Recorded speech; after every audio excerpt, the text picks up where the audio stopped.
Hey everybody, it's me, Technovoid, your resident funny man. With me, I've got Hamsterwings, your favorite Pokemon analyst. We're here with the Season 3 overview for Trouble Double Drafts to tell you about everything that you picked and everything your friends and foes picked. Yeah, we're going to tell you all about everything that everybody picked for like 3 hours. For 3 hours. Speaking of which, I should set a timer so that we do this in a reasonable and don't get Pokemon. No, we should get Pokemon. Get the Pokemon. That's good. Let's get into it. All right, starting off here with Chimichangle. He played last season. First pick of the draft. First pick of the draft. He went for the Hatterene. So last season he did pretty well. He got 3rd place. I should start the time watch. Hatterene's a great first pick. I mean, honestly, so many people would have picked this if it was up immediately. Psychic Fairy is a pretty good typing. It's slow. It's got amazing special attack. And there aren't very many amazing low-tier fairies, so picking your fairy right off the bat, really good idea. Yeah, I mean, most of the fairies are going to be in, like, S and A and a few in B. If you wait until C to get your C tier, you're in a bit... What the fuck did I say? C to get your fairy tier, you're bad. Also, Magic Bounce and Doubles is amazing, and Hatterene... Magic Bounce is a great ability. Healer's and situational ability. Anticipation's garbage. Anticipation's garbage, sure, but I mean, you get a good Magic Bouncer that's also a fairy, and I mean, it's a great pick. Yeah, so, I mean, its stats are just good, also. Yeah. So moving on to Jesus with Joyeux Luron. Last season he got 10th place. This season he's coming in here with the C tier pick on round 2 with Mienshao. If there's a C tier to first pick, Mienshao's not bad. I was gonna say that's basically. I mean, first of all, it's got a pretty good attack stat, pretty good speed, and it's got Regenerator. So like. I mean, Reckless is okay. It's also got Reckless High Jump Kick, which works. Yeah, I was gonna say Reckless is okay, but I mean, Regenerator, right? This thing gets U-turn. Regenerator, Fake Out Support, U-turn. It's very good Pokemon. I mean, this thing's nuts. Okay, I guess let's just get on through it. Stormy Sunshine played both seasons. She actually got 7th both times. This season Which is an improvement. Yeah, because the second time there were more people. Also, we're doing the thing. So Chimichangle's in Timer Ball, Jesus's and. The Quick Ball Stormy is in Timer Ball again, and she leads off with Jirachi. Of course, Jirachi's always going to get picked up basically immediately. Jirachi is in contention. It's one of the 3 Pokemon in contention for best Pokemon. For best Pokemon in TDD. Jirachi just has... And all of them, unsurprisingly, were drafted. We'll see them all. Yeah, Jirachi can just do so much. This is its 3rd season it's been picked, and like each season it gets picked. This is its 3rd season it's been first picked. Yeah, not only first pick, but like picked in the first like 3 or 4 people. Like I'm pretty sure season 1 it was the very first pick of the season. Second season it was the 3rd pick of the season, and again, 3rd pick of the season. I mean, Steel Psychic, it resists a lot, and I mean, Jirachi's just great. Serene Grace is an amazing ability. Moving on to you, this is the pick of the season right here, Melmetal. Boy, I wanted this boy real bad. He's got great stats. He got double Iron Punch. It's real good. I mean, as soon as you pick this Pokemon, a lot of people were immediately A lot of people got mad. A lot of people got really, really mad. They're like, I wanted him. And it's like, well, yes, that's who he is. Also, Hamsterwings, with this Pokemon is kind of nuts because first season he got 2nd place by a tiebreaker, and 2nd season he won. He's in Timer Ball, obviously. Watch out for this boy. Give him a choice band, and you're fucked. Melmetal. Next up is another big threat. We got Diggory with Team Trebuchet. Season 2, he got 2nd place last season, just barely lost to Hamsterwings. Starting off with Dragapult. That's the newest pseudo-legendary. Dragon Ghost. I don't know how that is for type-wise. How is that? It's pretty good. It's got, like, not bad defenses. Like, its defenses aren't the best, but they're not bad. Sure. Dragon's a really good defensive type. Ghost is a really good offensive type. None of its abilities seem particularly useful. I mean, Infiltrator and Clear Body. They're all good. Just trust me, they're all good. Okay, alright. I trust. Clear Body making it immune to, like, sticky webs is huge. Okay, fair enough. Making it immune to Intimidate, making it immune to Parting Shot, making it immune to Breaking Swipe. Yeah. It's all good. Yeah, I mean, Dragapult also has, like, one of the best speed tiers. So, like, unless you got something up... Unless you got Zeraora.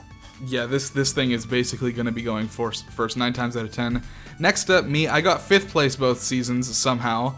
I'm leading off with Kyurem Black. Kieran Black, oh my gosh, so many new toys this gen. He He's got such a lot such better. good boy now. He got a lot better from last season. Kieran Black, now with the Icicle Spear, with the Dragon Dance, he's a force to be reckoned with. I wasn't originally going to pick him up, but I was like, hey, you know what? Fuck it. Let's try this boy out. I'm excited to use Kieran Black.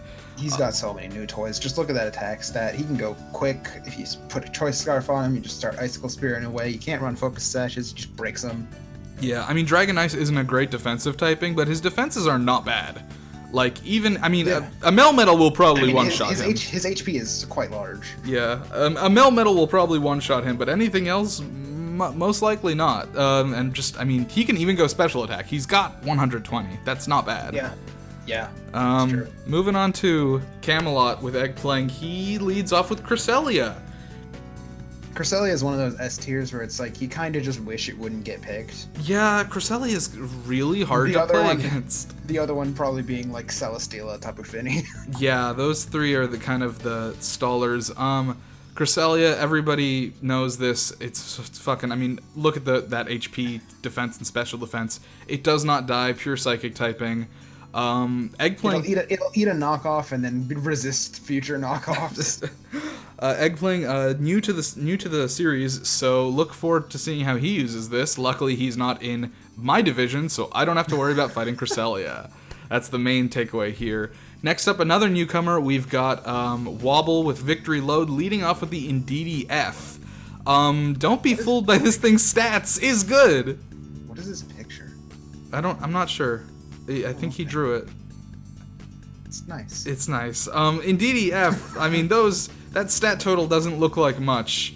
Yeah, but this thing's a supportive monster with Psychic Surge, with Follow Me, with Healing Wish. It's got a very large supportive kit. Yeah, it's very good. And so really what Wobble does with this is going to depend on the rest of his picks, but a solid first pick, especially since it's a solid setup. It's a solid setup with a new gen. It'll work well with anything that isn't like Mega Pinsir, because it wants to quick attack things. Right.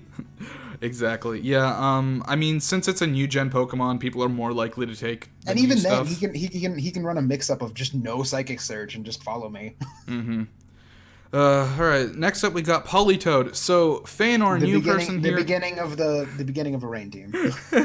For what it's worth, I do want to point out with Politoed, I feel like Pelipper is the better weather setter, but there is something. Pelipper is far superior. Pelipper is a superior weather setter, but there is something to be said for not being quad weak to Thunder. I feel like. Maybe. So. I feel Politoed's not the best at tanking hits anyway. Right. I feel like this is a good.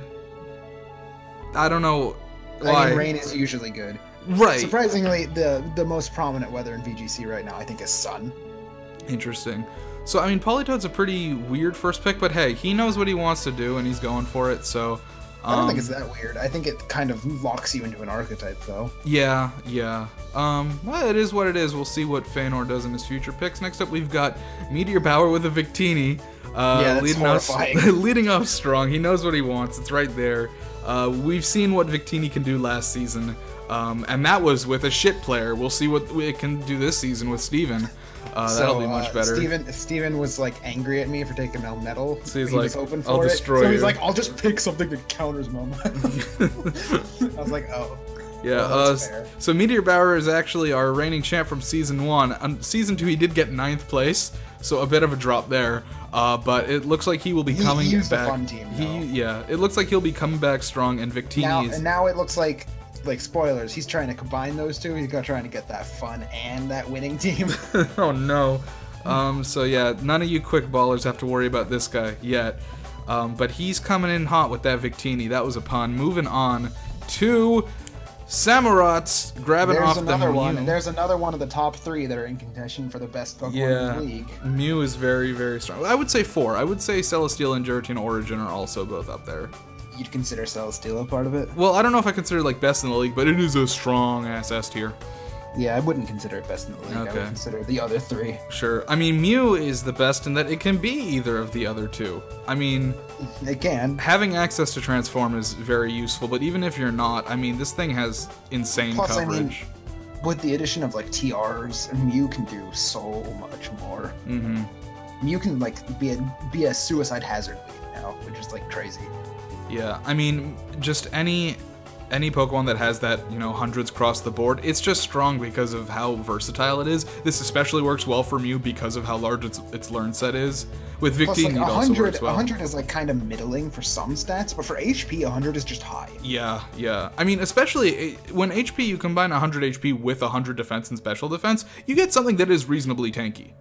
Yeah. Because you usually either get low HP and high defenses, or low defenses and high HP. You usually don't get both like this. Yeah, so that's pretty good. In an HP stat is high. Yeah, so moving on to Garlic, leading off with Kommo-o. Kommo-o did in Gen 8 lose its Clangorous Soul Blaze. It did not lose Clangorous Soul Blaze in TDD. It still has that because Z-moves are allowed. It also has Clangorous Soul. Kommo-o is quite offensively versatile. You got to be afraid of this thing. It can run like Clangorous Soul with Throat Spray. It can run Clangorous Soul Blaze. It can run defensive with Body Press. It can do a lot of things. It gets Body Press, yeah, and it gets fucking stab on Body Press too. Yeah, it gets stab Body Press. That's nuts. Kommo-o's kind of fucking scary for an A tier. Kommo-o's a threat. Kommo-o's an A tier threat. Looking like a very threat. Very smart first pick. Yeah, very smart first pick. Moving on, we got Straterra leading off with Togekiss. I honestly did not expect to see this as a first pick. Togekiss has generally been, it's been picked both seasons, but it's generally picked like towards the end. I can sort of explain why. At the time we were running the draft, which was around when Incineroar came out in Gen 8, Togekiss was top usage in VGC. Okay. It was number 1. But this isn't that. That doesn't quite transfer here because we have National Dex meta where like Togekiss would be an S tier in VGC. It's B tier for us. Don't get me wrong, it can do a lot, but it's not up to the snuff of what it's going to be doing in VGC. Yeah. I mean, we will see what Post Structure does with it. He's also new to TDD, so we'll see where he goes with it. I mean, I still think it's a very good pick. Yeah, not to say Togekiss is bad. I mean, Serene Grace is great. Hustle, not as much. Super Luck, but hey, I mean, it's a good support offense hybrid. Yeah, I mean, it's especially like viable, like in both special attack and special defense. Its speed is lower than I would have thought, honestly. It is a bit slow to be like flinching things. But it does have Tailwind, right? Yeah. It's got Tailwind. It's got Thunder Wave. It's got good speed control. I mean, yeah. So that's something I'll look into. Interesting first pick, to see the least. We'll see where he goes with that. Next up, we got Zeraora with Power Plant. Something that outspeeds Dragapult, also in the first round. Zeraora, I don't really know what this thing is good for. It's fast. It's got Fake Out. It's got a diverse offensive move pool now that it gets like close combat, play rough. Damn. Okay, it gets play rough. Damn. All right. Plasma Fist being a hilarious move that I've never seen anybody utilize correctly, but I would love to see it. Basically, what it does. Well, Peanut's not your guy for that, so let's. Well, that's mean. As soon as you use Plasma Fists, all normal type moves become electric, and he has Volt Absorb, so he'll just heal off of normal type moves, which is hilarious. Wait, why would he heal off of them if he's using them? No, he uses Plasma Fists, and then all moves used for the rest of the round become electric, including Nitesh's. Like, he could get another electric move out of a normal type. Huh. Interesting. Well, that makes sense, given what he picks later. I didn't realize that's what Plasma Fist did. Another 600 around the board. Not as defensive, definitely, but, I mean, it'll hit. We saw this thing Season 1. Next up, we got the G-Max T-Tars leading off with, unsurprisingly, T-Tar. Yeah, wow. I mean, I love your picture so much. It's very good. It's a bit spoilerific, but that's okay. Tyranitar, I mean, we've seen it both seasons. It's got Sandstream, but it dies. It's got Sandstream, it's got good stats. But it does die. Got glaring weaknesses. Yeah, I mean, fighting has taken out Tyranitar every season faster than it can really shake a stick at, or whatever its stubby little arms can do. So definitely with T-Tar, I still believe in Tyranitar. Okay. It's gonna do good things. I look forward to it because I've got my hopes for Lazan to do well because he's got a great picture and some other stuff too. Moving on to the final pick of round 1, we got Incineroar. Great. So this is rough because Incineroar sucks. This is the A tier that you hope it doesn't get picked. Yeah, basically. Incineroar is rough. Especially now, like, sure, Intimidate got nerfed a bit, like, a little bit. Yeah, a few but Pokemon the big can resist thing it is now. that Incineroar got Parting Shot. Why? Yeah, that does suck. It got Parting Shot. It does have U-turn, right? It has Parting Shot and U-turn. So it has Parting Shot and U-turn. It can run Parting Shot if it's got no Assault Vest, U-turn if it's got an Assault Vest. Yeah, it's got that 60 speed, which lets you keep up your momentum. Fire Dark is not an amazing type, luckily, but Incineroar just it's A tier for a reason. If he wanted to be like random offensive Incineroar, it can also just run close combat now, which is annoying. Yikers. Fuck. I don't know much Incineroar about... definitely near the top of A tier, if not the top of A tier. Alright, so that... Shared with like Como. Yeah. Okay, so that was round 1. What are you liking from round 1? I gotta go to that Melmetal, dude. I'm loving that Melmetal. I mean, Melmetal is just new toy syndrome. I just really wanted a new toy. No, it's great. Everyone wanted that new toy, and you took it. Honestly, I gotta say Melmetal, and also, like, I mean, Hatterene, just because everyone would have picked Melmetal, Hatterene, I respect the Indeedee pick. The Indeedee pick, sure, fair enough. Como is another scary one. Como is huge. Yeah. Anyway, so that's round 1, so let's get into round 2, leading off with Mega Manectric alongside the Incineroar. This is Snake pick, as you guys know. Yeah. So this is the same guy that picked Incin. Another Intimidate user. Yeah, so basically now his profile picture has been completed. He's got his 2 Intimidate swingers. Fucking. I don't like this. I don't like this at all. I love his picture though, it's adorable. Yes, but I don't like this because he just Mega Manectric Mega Evolves and gets the Intimidate and it has Volt Switch, and that's just so frustrating. Yeah. Luckily, unlike U-turn, Volt Switch does get blocked by certain Pokemon and certain abilities. More so than U-turn. Of course, by like Volt Absorb, by Lightning Ground Rod, types. by ground types. Yeah. There's a Storm Drain, maybe? No, that's water. What's the other one? We got Volt Absorb and Lightning Rod. Okay, Volt Absorb is what I was thinking of. Doesn't Lantern gets what? And I guess Motor Drive. Maybe that's what I was thinking of. I don't think anybody's drafted a Pokemon with Motor Drive. I don't think so either. Because there's like one. Yeah, jeez. I mean, Mega Manectric stat-wise is like, it's pretty decent. It is a lot faster than Incineroar, so the switches are happening earlier, which is okay because it's not super tanky. Yeah, I mean, ideally he'll have some walls in the back to complement that. Yeah, probably. Next up, so going back to T-Tards, goes for Excadrill. Well, there you go. Just power picked a combo right there. Yeah, I mean, he's clearly loving that sand. He's got the Sand Rush and the Sand Force alongside the Sand We got a new fastest thing in the league right now. Excadrill. Yeah, because both Dragapult and Zeraora. Yeah, because this thing gets Rapid Spin, which increases speed now by 1 stage, but it does get blocked by Ghost types. So that is worth noting. Mold Breaker is actually like surprisingly good as a flex. I feel like out of I mean, sand. if you got Rotoms that are scaring you, Mold Breaker's really good. Yeah, Mold Breaker is nice. Excadrill is like, I feel like surprisingly strong for how low its base stat total is. Yep. That almost perfectly describes Excadrill. Why is its base stat so low and it does so much? Yeah, it's just, I feel like it's quite min-maxy, but it works out well. Yeah, especially when it's like speed tier is like it's but then it gets Sand Rush. Yeah. Moving on to Power Plant with the Venusaur pick. Yeah. I don't know what to say about Venusaur. I mean, it's got Chlorophyll. Venusaur's kind of become a sun threat. It's not a Mega. Did it get Weather Ball now? Is it recent Weather Ball Man? I don't remember. It might be. Recent Weather Ball Man. I feel like yes, but I don't know. Venusaur does also get like Z-Celebrate. Oh shit, that's rough. Yeah. So I mean, Chlorophyll's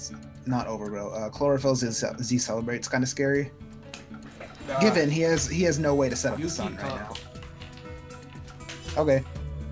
All he's got right now is Zeraora, so he doesn't really have any way to set up the sun, but Venusaur doesn't rely on sun. It's a good Pokemon in its own. Solid B tier. Are you still going? I am done. Oh, okay. All right, next pick. I don't really have much to say about Venusaur. Moving on to Straterra with Espeon. Another A-tier magic bouncer. Yeah, another A-tier magic bouncer. It's another good one. Most magic bouncers are psychic type, in fairness. Alright, technical difficulties. Espeon is a great magic bouncer. Again, another A-tier. It's got a pretty decent speed and special attack, so it can just kind of run through a team. It is scared of dark types, obviously. It's got bad coverage. Does it? Having no fighting move, no fire move is pretty bad for it. Mm-hmm. Like, you would look at this thing and be like, oh yeah, it gets Mystical Fire. It doesn't. It doesn't? No. It doesn't get Focus Blast? Nope. No Focus Blast, no Aura Sphere, no Mystical Fire. Damn. Alright. What's Espeon good for then? If you put it in the Sun team, it gets Weather Ball. Well, there you go. In case anyone's running Sunny Day. Oh my god. Okay, so that's... Yeah, basically, it kind of lacks... It lacks coverage. It's stuck to using Psychic, Dazzling Gleam, and Shadow Ball, which is unfortunate. I mean, I don't know. That's Espeon for you. Next up, Grimmsnarl. Fuck Ko. Holy shit. His team's scaring the hell out of me. Leads with the Komao. Komao Grimmsnarl. Immediately comes in with... He's like... He's just immediately filling out his fantasy core, and it's nuts, because Grimmsnarl with the Prankster. Immediately a dragon and a fairy and a dark type. And a dark type and a... dark type. Fuck. And having Prankster... Grimmsnarl is an amazing pick for him. It's very good. I mean, it's an amazing pick in general. I was expecting this thing to get taken like ASAP. Seeing it get taken by the same guy who has Como is very scary. Yeah. I have no idea what Pickpocket does. I think it like steals an item like when you get hit. Yeah, but it's like the opposite of Magician. But you have Prankster, so like I don't even know what to say. 5'10". Prankster bulk up, Prankster rest, Prankster sleep talk. It's all great. Yeah. Again, 5'10" is kind of a low base stat total, but it doesn't fucking matter for Grimmsnarl. It is, but it doesn't matter because you have like Prankster screens, Prankster Thunderwave. It's pretty wild. He does not have Prankster Toxic because he is from Gen 8. Yeah, because Gen 8s don't get that toxic usually. Moving on to Superior, hey, I mean, it's not good for much, but it is very good for Contrary Leaf Storm. Dude, I'm so surprised Superior hasn't been taken till this season. Yeah, it's kind of weird. Like, Superior is solid. It's very good. It does do that one thing very, very, very well. Like, very, its base stats are bad, but that doesn't really matter. Yeah, its special attack is 75. The fuck? Yeah, it's not high. Yeah, not after a +2 though. Yeah. Yeah, and it's pretty fast, so it gets that off pretty soon. Plus, it's fast, and it can just glare everything. You don't even have to run moves from glare everything, and then you're upset. That's great. And hey, it's the start of a core. We'll see where that goes. Moving on to Jaws. Mega Mawile, just Meteor Bauer is just out here. He doesn't give a fuck about anyone. He's like, someone took my Melmetal. I'm going for Mega Mawile. For anybody who wasn't here last season, Mega Mawile completely fucking stole the show as an MVP. Again, just took over at the end. Base stat total means nothing when you've got huge power as your post-mega ability and intimidate as your pre-mega ability. This thing's nuts combined with Victini. It's wild. Steel Fairy is such a good typing. Mm-hmm. It is. It's really good. Do you have anything to say about this thing other than it's fucking horrifying? I mean, I took his big hard-hitting Steel Puncher, so he took a different one. You took a different one. Does yours get Sucker Punch? This one gets Sucker Punch. Mine does not get Sucker Punch. This one gets Sucker Punch. Wowie zowie. They're both slow, though. Moving on to Galarian Darmanitan. This is angry me because it's the only Pokemon who doesn't have a Kensugimori artwork yet is the Zen mode. Oh, really? Yeah, it's the only one. So I had to do this, which made me angry. Sorry. It's okay. Galarian Darm, I mean, it's powerful. We do have like the standard Darmanitan base stats up here, but he does have different ones in Zen mode. Yeah. It's whatever. I mean... The big thing is his ability, Guerrilla Tactics, or Zen Mode, whichever you prefer. They're really both viable.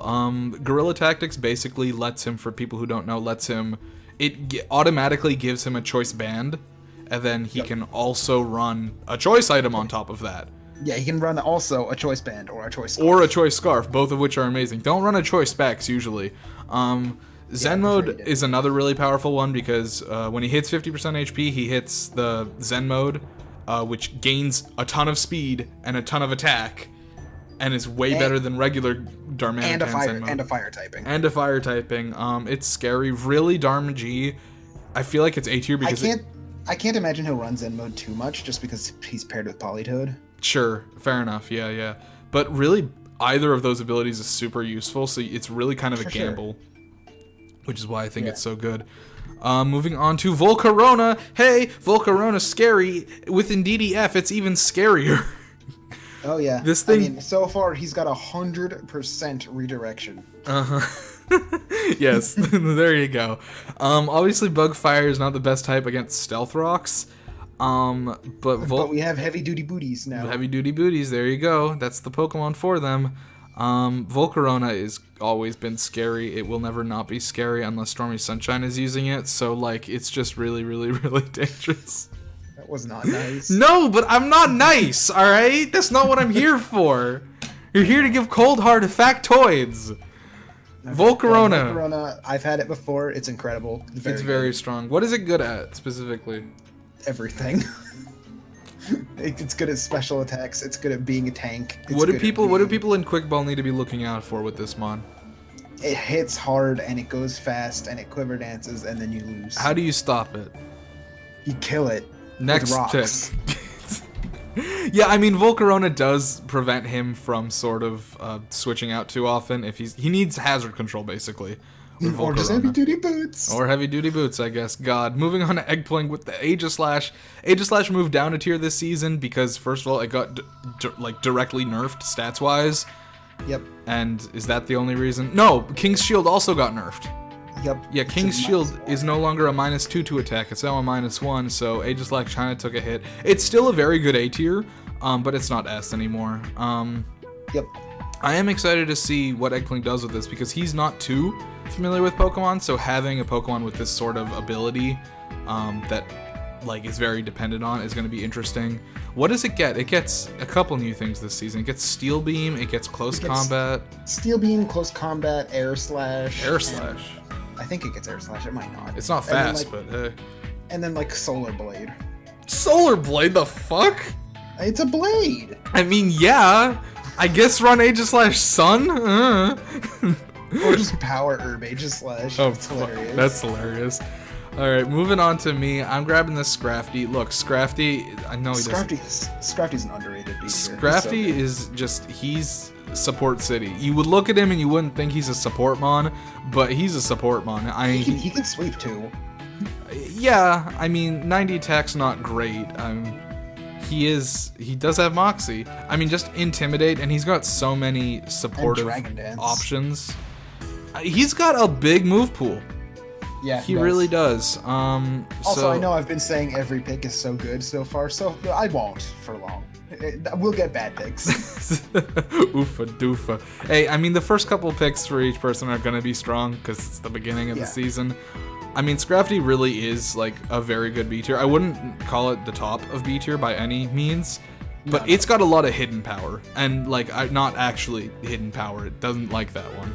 No, it's very good. It's very good. Moving on to Mr. Mime, C tier here. I mean, we know what Mr. Mime does. This is such a priority C tier. This really is. I mean, nobody would have known what this Pokemon did if I didn't take over last season with it. I mean, it has 100 special attack, which is a lot higher than I thought. I mean, it's got redirection, it's got 2 kinds of terrains, it's got screens, it's got a lot of supportive stuff, and it can also hit decently hard. Yeah, I mean, it learns Nasty Plot. It's not slow. Is Nasty Plot new? No. Okay, it's always had that. Okay, cool. Fantastic. Yeah, Mime is a C tier. It's definitely one of the better ones. Holy shit, alright. It's a hidden C tier gem. It's a hidden C tier gem. Moving on to Oranguru. Okay, so Oranguru, there's a couple things about it. Dude, all I wanted out of Oranguru is Quadruple Iron Bash. Quadruple Iron Bash, you got that Instruct. I don't want to say anything about this mon because I don't want to give away your strategy, so you just talk about this one. This Pokemon has so much hidden tech. I mean, first of all, the obvious thing is that it's slow. It has instruct. It's a trick room setter, which is great for me. I need a trick room setter. I need several trick room setters. Because, I mean, that's what Melmetal does. Telepathy is really good if I want to just hit spread moves on everybody. Symbiosis is hilarious. You can look it up. I'm not telling you what it does. Alright. Moving on to Mega Lopunny. Mega Lopunny is very good at hitting Pokemon with Fake Out. Mega Lopunny is like maybe one of the most deceptive base stat totals. Yeah. Because it's so well min-maxed. Yeah, for sure. I mean, like 580 isn't even low, but then it just hits so hard, and it hits everything because it's got Scrappy. You can fake out any Pokemon in the game. I can high jump kick any Pokemon in the game, and those are the 2 moves it uses, and those are the only 2 moves it needs, honestly. Yeah, I mean, It is like quote unquote indirectly nerfed by not being in Gen 8, so it didn't get close combat, which it probably would have. But it doesn't, so it's here. I mean, yeah, it's still very good. I mean, on draftleague.nl, which is the like where most draft leagues are held, this thing is like top kill leader of all time. I'm not surprised. It gets kills. It dies quickly, so you need to build around it, but it gets kills. Yeah. Moving on, Mega Blastoise. We said we were going to stop saying things are amazing, but Mega Blastoise gets Shell Smash, and that brought it up. First or second most buffed Mega. Yeah, it jumped 2 tiers. It was B. Was it B? Yeah. It was C, I thought. No, it was B. Regular Blastoise was C. I thought they were both C. Okay, well, it only jumped 1 tier. But, I mean, Mono Water is such a good type to have. It really is. It starts defensive. I mean, look at this Pokemon stats. It's got defense. It doesn't have too much offense, but then you look at it. You use Shell Smash, though. Yeah, it has Shell Smash. Also Mega Launcher. Yeah, I mean, I don't know. It's hard to cover, like, water fighting dark. That's all the types. That's all 3 of them. Yeah, they all get Mega Launcher boosted because he's got Water Pulse, he's got Dark Pulse, Aura Sphere, and Dark Pulse. Yeah. Which all get boosted. Yeah, no. And then I mean, you can prep any way you want. You can run Ice Beam on it. And I mean, taking this thing out, I mean, you have to wait for it to take itself out, honestly, because you're not breaking through those defenses with a Mono Water. It take a while. I know Diggory and him won't play because they're in different divisions, but like if Diggory was prepping for Jesus' team, I wouldn't be surprised if he ran like Scarfed Thunder Dragapult. Comet is angry. Alright, ending off round 2 with Cinderace. I'm surprised Cinderace lasted this long without getting picked, honestly. Yeah, honestly, especially because we're allowing Libero. Yeah, so this thing gets any type it wants because fuck Game Freak, I guess. This is the only starter that received any amount of love. The other 2 just got kind of tossed into the garbage. Comet, please stop. I mean, clearly it's more attacking based. Pyro Ball is nuts with how good it is. I mean, its physical move pool is stupid, dude. Yeah, and it's got core change. Plus, I mean, it can run Z moves. Like, oh god, you're right.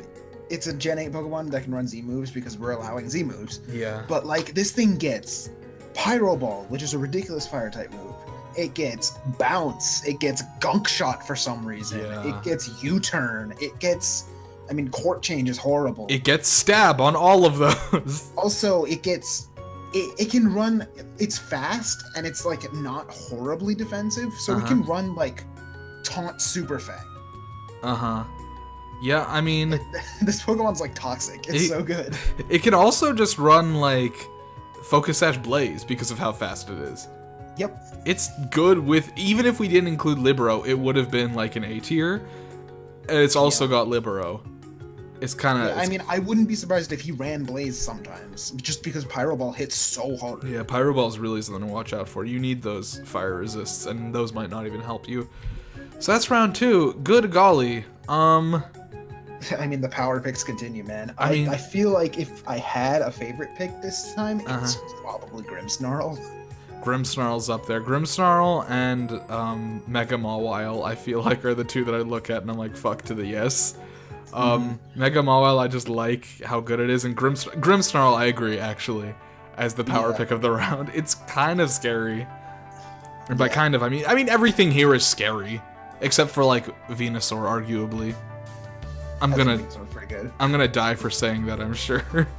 Might be. Maybe. Moving on to round 3, Chimichango goes in for the Serena. Queenly Majesty, of course, is gonna block any priority moves. You don't really need to use priority moves on this thing because it's not particularly fast. Ah, yes, but it blocks priority moves on the whole team. Yes. Meaning it blocks Fake Out. Oh, well, there you go. Fake Out, that's a good thing to be able to block. Plus, Chimichango's got Fire Grass. Quite good. He's working on his core there. Serena has a much higher attack stat than one would expect. I mean, it gets a lot of physical moves. I mean, it's got Power Whip. It's got Trop Kick.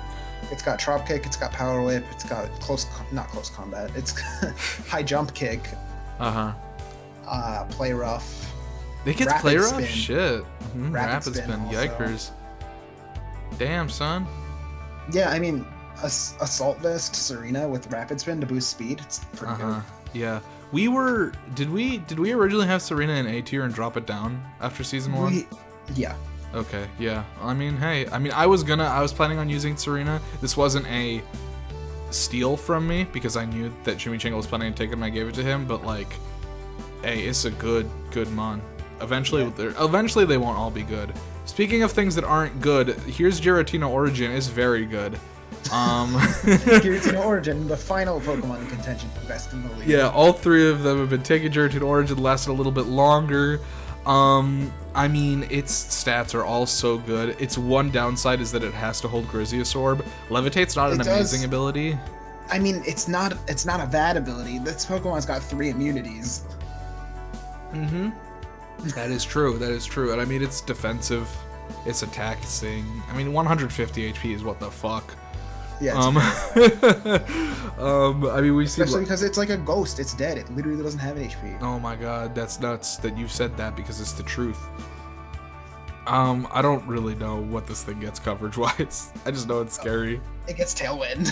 Fuck, what? Why? It has a tail. And it's flying. Look, it's fine. Okay, so that's... You know what doesn't get Tailwind? What? We'll get to that in like 30 rounds. Okay. Pelipper, speaking of Tailwind, here he is. Stormy going for the Pelipper, which is the other rain setter. Better than Politoed, probably. Lower stats, but just better. Generally. It's really not running anything other than Drizzle. That's really pretty much what it's good for. I mean, one of the things that has very much picked up in Gen 7 is Specs Weather Ball Pelipper. Oh, there you go. Because, I mean, like, people would run Hydro Pump, but it misses. But, like, Weather Ball's 100 power, and it doesn't miss. That's true. It's got more PP, I think. Yeah, it does. Which actually does matter. You wouldn't think it would in doubles, but it does sometimes. It can. It definitely can. Moving on to you, Magmortar. Tell me about this one, baby. Magmortar is the start of my Firewater Grass core. Magmortar, I mean, just look at his move pool. It's huge. It's huge, dude. It's huge. It gets Follow Me. It gets Follow Me, it gets Teleport, it gets a bunch of stupid things. It gets Teleport? God, it is from Gen 1, isn't it? Yeah. Magmar's Gen 4, fuck. And they gave everything in Gen 1 Teleport. That doesn't make sense. Yeah, like Cloyster. Cloyster Teleport, baby. Alright. I mean, you better believe I'm running Teleport Magmortar at least once. Fuck that. I'm just so sad that you can't run Teleport and Follow Me. If anybody isn't aware of what Teleport does now, Teleport now is basically a switch, but it's guaranteed low priority. It's guaranteed like -5 or -6, which lets you keep up so much. That's the word I'm looking for. It's like Volt Switch, except you trade damage for going last. Yeah, which is good because you want your thing to come in to not have to take a hit. And then, like, look at this thing's special attack. It's good. It's good, yeah. And I mean, the special defense is no slouch either, honestly. Yeah. No, Magmortar's a good Pokemon. I'm so surprised it hasn't been drafted any season before this one. Yeah, well, here we go. We'll see how it ends up faring. Celesteela, fuck this thing. Yep, there's the one. There's the one. Again, another Pokemon that's been picked all 3 seasons. As far as... Unsurprisingly. I was going to say as far as Unibrow Jesuses go, that's not what they're called. As far as Ultra Beasts go, it's probably got like the most well-rounded stats. Most UBs are super min-maxy. Celesteal is just kind of there everywhere all the time. Which lets it beast boost into anything. Is it the only S tier beast booster? Is it? It might be. It might be, yeah.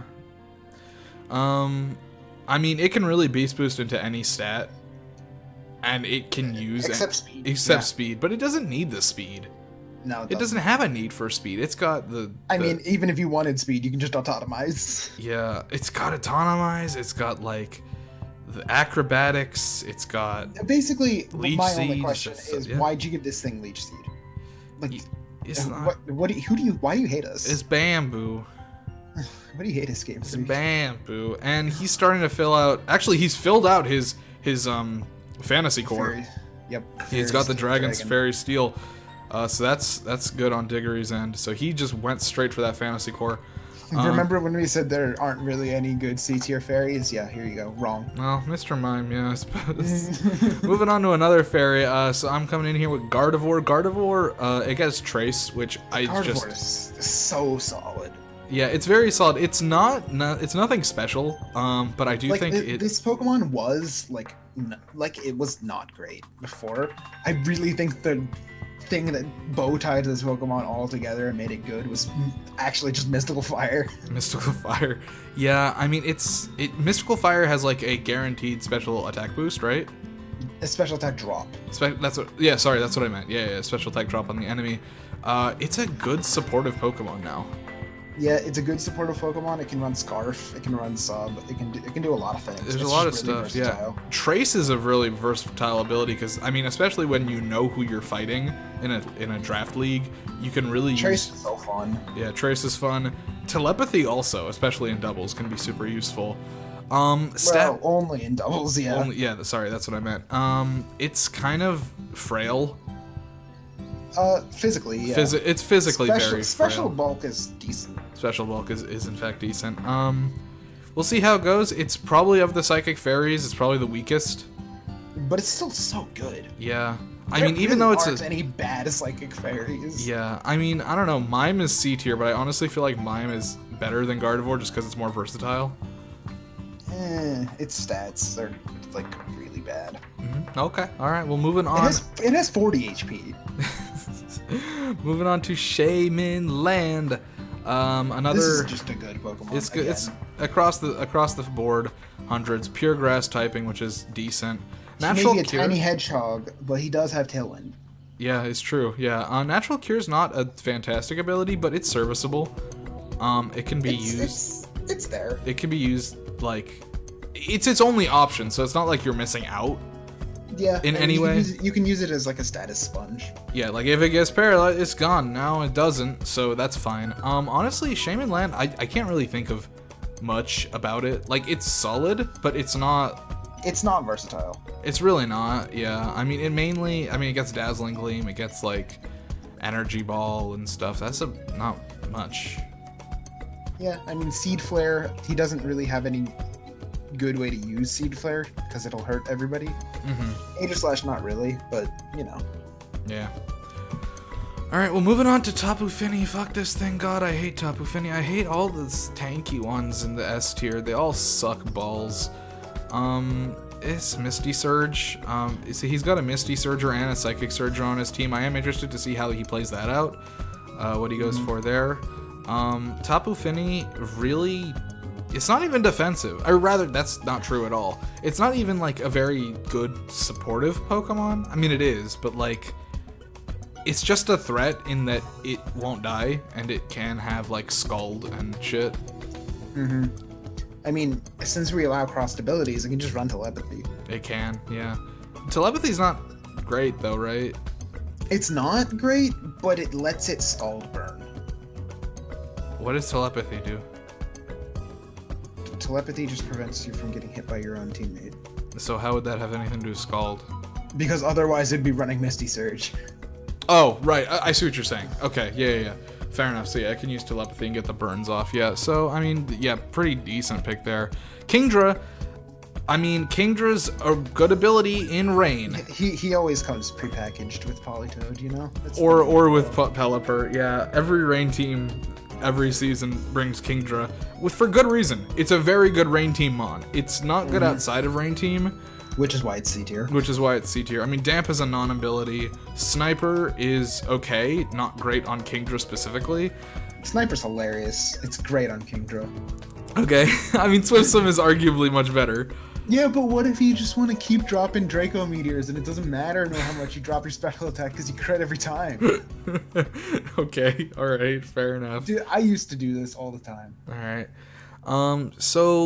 He is a rain team. He is getting a couple waters here, but Water Dragon is definitely one of the better like water types you can have because it does resist both electric and grass. Yeah, but the Kirums are on him. That's true. The Kirums They're are out on here him. to kill him. They don't give a shit. Darm G though, again, avoiding the fire type moves is nice for him.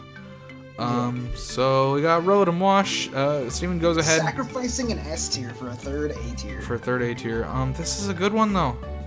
Yeah. Rotom Wash is arguably the strongest of the Rotoms. Is that arguable? I would give it to Heat. Heat's also pretty good. It gets the Hydro Pump. That's about it. But Electric Water is a good typing. Yeah, it's decent defensive. I mean, all the Rotoms have the same stats, but like the Electric Water is what it has. What do you have to say about it? Rotom Wash is no slouch. It's got a ton of moves after Gen 8. Yeah, all the Rotoms had to go up well, not all the Rotoms. But the good Rotoms had to go up a tier each because of Nasty Plot getting added to their move pool. Yeah.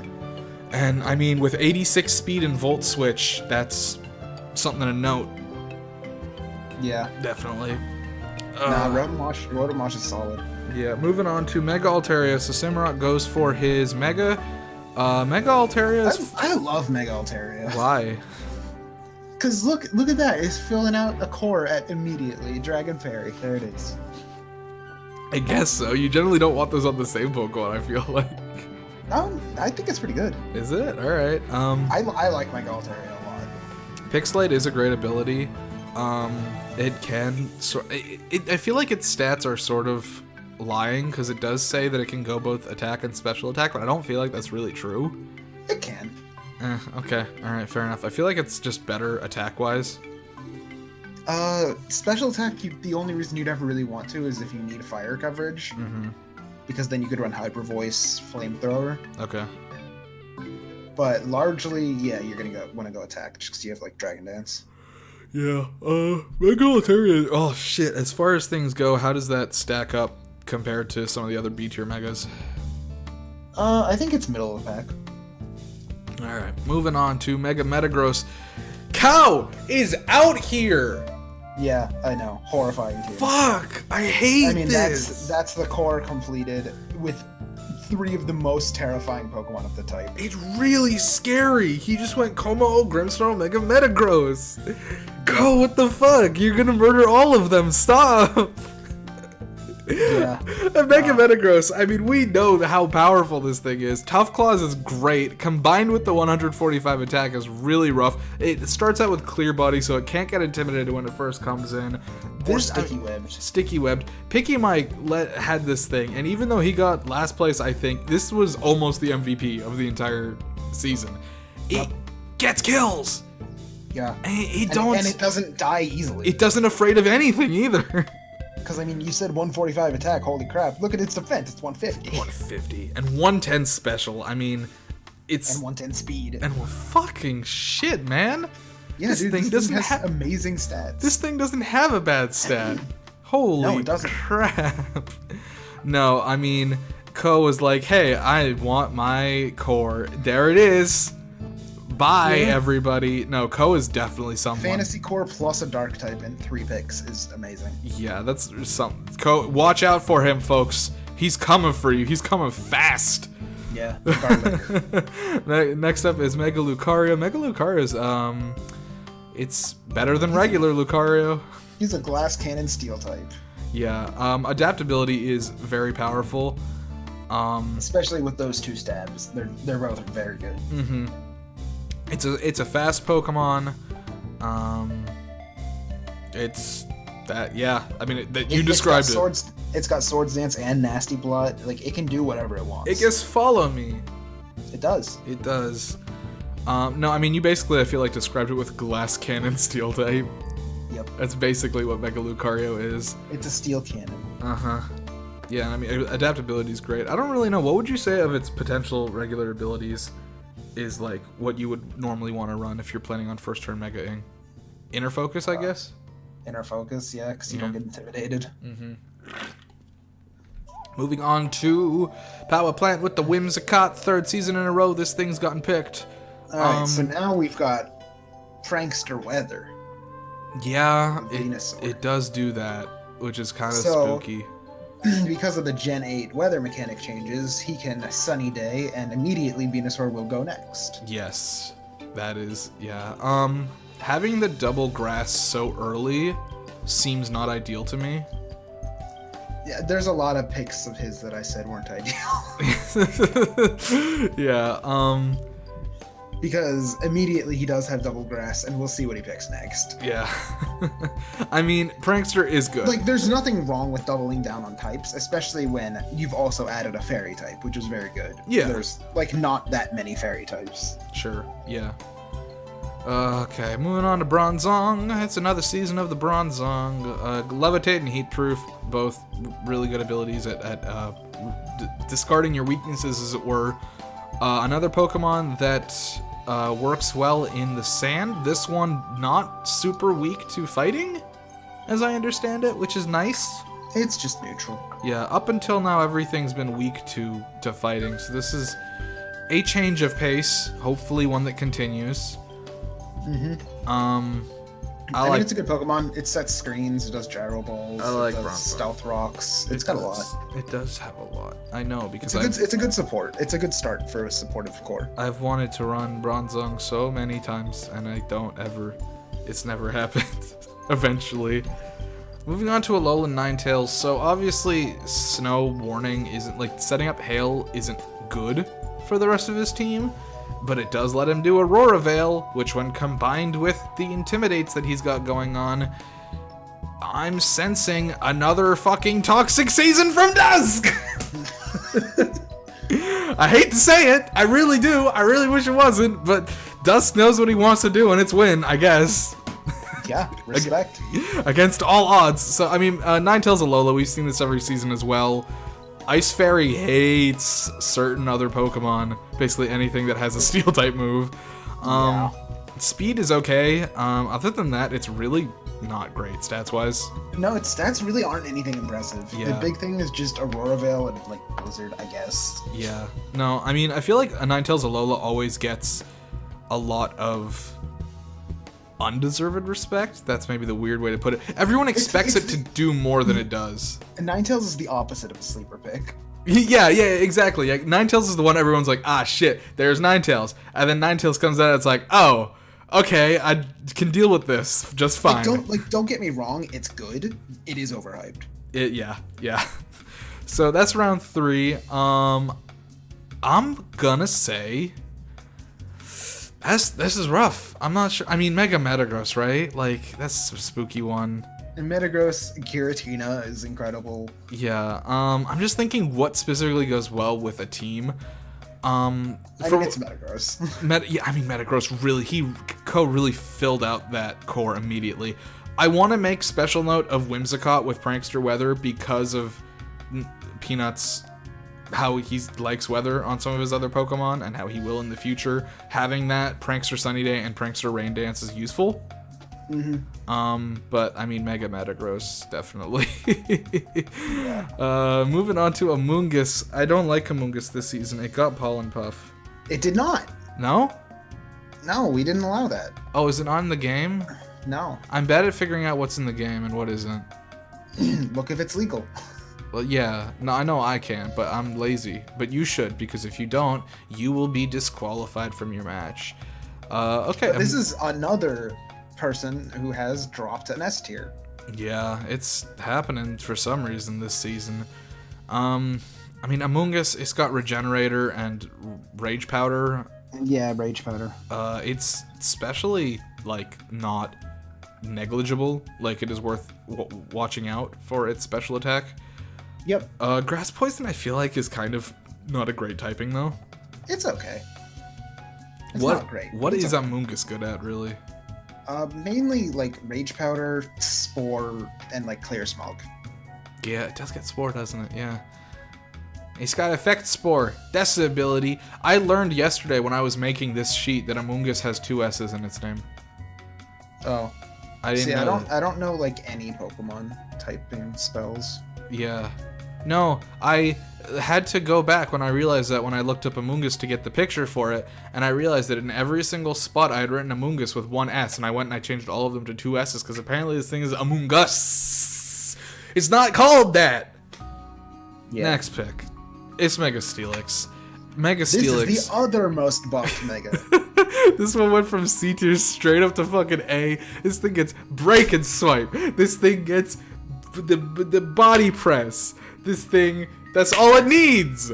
I mean, it gets Dragon Dance too. That's Dragon Dance. Fuck. I mean, another ground steel type alongside Excadrill, but honestly, this thing goes. Let's pretend this thing resists fighting, because it might as well. Yeah. I mean, 230 defense is nuts. It gets Sand Force, boosted Earthquakes, as well as getting... And Heavy Slams. And Heavy Slams. And it also gets 230 defense and Iron Defense boosted body presses for that fighting type coverage that it kind of fucking loves. Breaking Swipe is amazing because it drops attack. Dragon Dance is Dragon Dance. This thing's fucking horrifying. Yeah, I mean, it's not particularly fast, but it could very much catch someone off guard if they're speed creeping. Yeah, no, and I mean, a lot of his team is slow. I don't know how many, except Excadrill. Except Excadrill. I don't know how many, Trick Rumors he has or is gonna get. Bronzong can do it. He's got Bronzong. Yeah, he's got Bronzong. No, his team is looking kind of spooky. I feel like more Sandstreamers would be useful, or more people that can use Sandstorm. Mega Steelix can use Sandstorm. I don't know if that's what you want to use it for, but it can. Mega Steelix is another one of those Pokemon. I'm like, thank God it's in Quick Ball. I don't want to deal with this thing. Anybody who does have to deal with this thing, just, you're not killing it. It's not gonna happen. Moving on to Rotom Heat, the other good Rotom. Electric Fire, so he's now got 2 Grass types and 2 Electric types. Granted, the Fire typing is good, but he's really doubling down on the same 2 types. Yeah, I mean, it is so far relatively easy to prep for him. Mm-hmm. However, Rotom and Zeraora, surprisingly, don't share any weaknesses. Oh, yeah. I suppose that's true. Huh. How about that? Levitate is great on it. It avoids a quad weakness. He's probably happy he does not have to play Lazadin, because Excadrill would destroy his Excadrill just be like, hey. Entire team. His entire team. That's true, actually. Yeah, we would. Yeah, with the Prankster Whimsicott and the Venusaur and the Rotom Heat.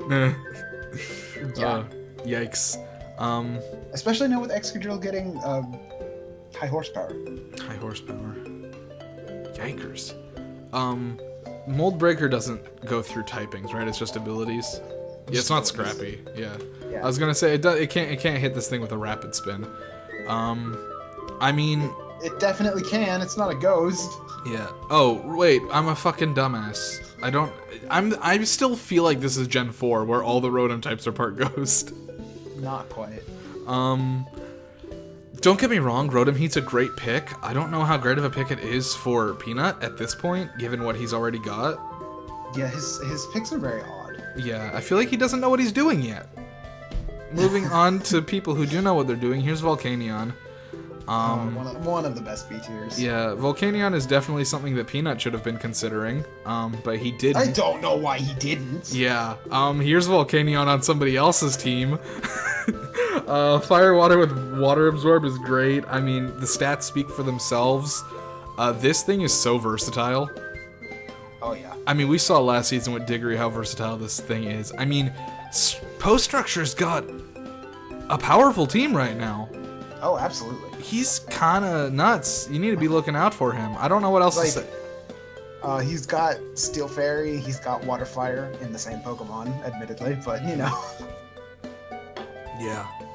I mean, hey, if you can cover your cores in one Pokemon, whatever, you do you. Yeah, no, it's good. It's good, it works out. I mean, we're talking about how great Ko's doing, and he's doing that.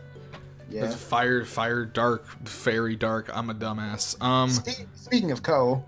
That's not him. He's not next. Oh, wait, yes, he is. Talonflame. Fuck, Interesting. Talonflame's an interesting one. Talonflame doesn't get the Gale Wings that it used to. It's still here. I don't really know what's good about Talonflame. Can you explain? Not really. Oh. Is it not good? I mean, it's, like, not bad. It gets, like, one priority move, which is weird. Oftentimes, that'll be, like, Supersonic Sky Strike so that you don't take recoil. Uh-huh. Or it'll be, like, Priority Tailwind. Mm-hmm. Which, admittedly, Priority Tailwind is extremely good in this generation. In this gen with all the speed changes. Yeah. Yeah. And he's already started filling out his second core. I don't know how Ko plays the video game, because I've never seen him do so, but I can tell you, this man knows how to fucking draft. Yeah. He might be the best drafter so far. Like, I think there were better picks than Talonflame, but I don't think Talonflame's bad by any means. Uh-huh. Yeah, but I just mean, like, in general, like, across these 4 picks, I don't think anybody has a scarier team yet. Not yet. Not yet. Not yet. Moving on to scary teams, here's Suicune. Filling out that Grass, Water, Fire core. Suicune's a piece of shit with pressure and inner focus. It don't die. It's bulky as hell. It also has decent special attack. It gets Scald. It gets Rest. Crocoon, Vincoon, hate them all. What was the first one? Crocoon? What was that? They're just various Suicune sets. Oh. They're all spec'd to never die in some aspect. Oh, great. Suicune. Disgusting. Like, I mean, you can literally just run Rest, Sleep Talk, Scald, Calm Mind, and this Pokemon never dies. Is true. We've seen it happen. And I don't like it. As far as... Also, it gets Tailwind. Yeah. I don't know why Natesh never did that last season. Oh no. He was Team Tailwind. Yeah, what the heck? No, hey, for what it's worth, I think Sound Samurott has a decent draft right now. I don't necessarily know about full on, but I think Superior Suicune is a very solid A-tier duo. Yeah, I agree. I mean, I think having the Grass Water there and the fact that they're both like Suicune's very, very good at stuff and Superior's very, very good at other stuff. Yeah. I feel like it's a good combo. Moving on to Tangrowth. We haven't seen this boy since season 1, but I'm excited to see him back, especially on Steven, because I know Steven will use him well. Tangrowth is kind of a monster. It's got the Rage Powder. Its special defense is nothing to write home about, but it still takes hits like pretty well, and it's got Regenerator, so it can just sort of do some stuff, especially with Pokemon. I don't know necessarily if Meteor Bower has drafted any of these, but Pokemon that do have the switches, like with Teleport or slow Volt switches or whatever, being able to bring this thing in late, absorb the following hit, and then leave and regenerate it all back is just so nice. Yeah, it pairs super well with Rotom. Yeah, with Rotom. Yeah. I mean, it pairs very well with pretty much everything he's got. How are his cores doing right now? He just filled his Fire, Water, Grass core. Mm-hmm. So there you go. And Mawile gives him 2 of his 3 for his fantasy core, so he's well on his way. People really call it the fantasy core. I've never heard that before. That's how I've heard it described. Because yeah. It's Steel Fairy Dragon. Yes. Moving on to Steel's Fairies and Dragons, we got Duraludon. Duraludon is definitely one of the best B tier picks. In fact, it is so good for a B tier, we were not sure before the season whether we should put it in B tier or A tier. The fact that it lasted until... Stalwart is just so good. It lasted until round 4, but here you go. Last Pokemon we had was doing redirection. This Pokemon gives 0 fucks about redirection. Also, I seem to remember the Afener who picked it was very worried when we started talking about how good it was. Yeah, because we were talking about it earlier in round 4, or like in round 3 after he picked, and we're like, we can't believe no one's grabbed Duraludon yet. It's so good, and he's just like, fuck. And he grabbed this thing ASAP. I mean, it's kind of good to see him like diversifying from a rain team, kind of covering the weaknesses of what rain teams have. Yeah. Because like Duraludon doesn't fit a rain team, but it's fine. It does though. I mean, like it already like is neutral towards fire, but now it resists fire. Yeah, it's whatever. I mean, its special defense is nothing to write home about, and I feel like a lot of fire type moves are special. Right, but I mean, there's a lot of rain team picks that aren't here yet. Well, sure, but I mean, honestly, like between Darmanitan G and Duraludon, this is the most interesting rain team I've seen. No, I agree. Because it's not a standard rain team. Because it's not a standard rain team, and I'm really loving that. Because when he picked Politoed first pick, I'm like, I fucking despise Feanor. But by the end of the season, or by the end of the draft, I was like, I'm looking forward to seeing how Feanor does, because his rain team isn't what I expect to see. Moving on to Wheezing with Wobble. Neutralizing Gas and Levitate are both great abilities. Regular Wheezing is pretty, I don't want to say inarguably, maybe arguably better than Galarian Wheezing. I don't know how to feel. I don't know which one's better anymore. Yeah, I mean, it doesn't have the fairy typing, which is honestly good for it. It's... In some cases, yeah. Yeah. Wheezing was C tier last season. It moved up because of Neutralizing Gas, which is a very good ability. It's stats-wise still the same. It's I don't think it got any new moves. It got Toxic Spikes. Interesting. Huh, okay. And it can actually be a grounded poison type now. Yeah. Without having to run Stench. So being able to absorb T-Spikes as Wheezing is actually a really interesting concept. Yep. Huh, okay. I hadn't even considered that. Wheezing might actually be something to watch for. Nothing on his team really benefits from neutralizing gas at this point, except I guess Volcarona, in that it doesn't really need its abilities. I mean, he can stall putting up terrains. Yeah, and he can also re-put up terrains, right? Yeah. I mean, he can bring in Finny, but not have Misty Terrain go up, swap out Wheezing, and then Misty Terrain goes up. Uh-huh. Also, if it's like the fourth turn of Misty Surge, he can bring in Wheezing and then take it out again and reset up Misty Surge, right? Yep. So that's, pretty solid too. Poison doesn't really offer his team anything. Poison, I feel like, is one of the worst types in the game. Am I wrong about that? No, not really. I'm not right about that? You're not wrong. Yeah, I feel like Poison by itself, or like Poison as a secondary type can be okay, but I honestly always feel like it just adds more negatives than positives. Poison just doesn't do anything. I just feel like it's decent for Wheezing in that he resists like fighting and stuff. Sure, yeah. Alright, well, moving on to the Keldeo. We saw Keldeo do fucking nothing last season. This season, we'll see if that changes. Justified's alright, but like, I mean, this thing gets Aura Sphere now, it gets Muddy Water, I put both of them. Aura Sphere is kind of a nothing. It already had Secret Sword. Fair enough. But the big things are Muddy Water and Air Slash. Air Slash, that's a big one, yeah. It is fast-ish. It's okay fast. It's pretty fast. It's got some fast. It's got some fast. Yeah. So far, everything that Eggpling... I really just want to like shout out to Eggpling entirely, just because he's made it so easy to fill in the ability charts. They only have one. They only have one. I was just about to say each Pokemon he only has one ability. I was just about to say that. That's funny. Honestly, like stat total wise, a lot of his Pokemon have to do with swords, and that's cool. Yeah, it's true. I mean, he is called the Round Table. Yes. So they're all knights. They've all got swords.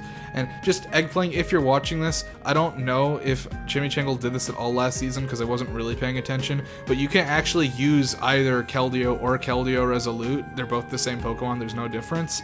So please use Keldeo Resolute every once in a while because I think it just has better. It looks cooler. I want to see Keldeo Resolute get used because regular Keldeo is kind of ugly. Don't at me. Next up, it's me, Loranis. It's another contrary grass type. It's not superior though. This is just... It honestly has about the same special attack as Superior, not gonna lie.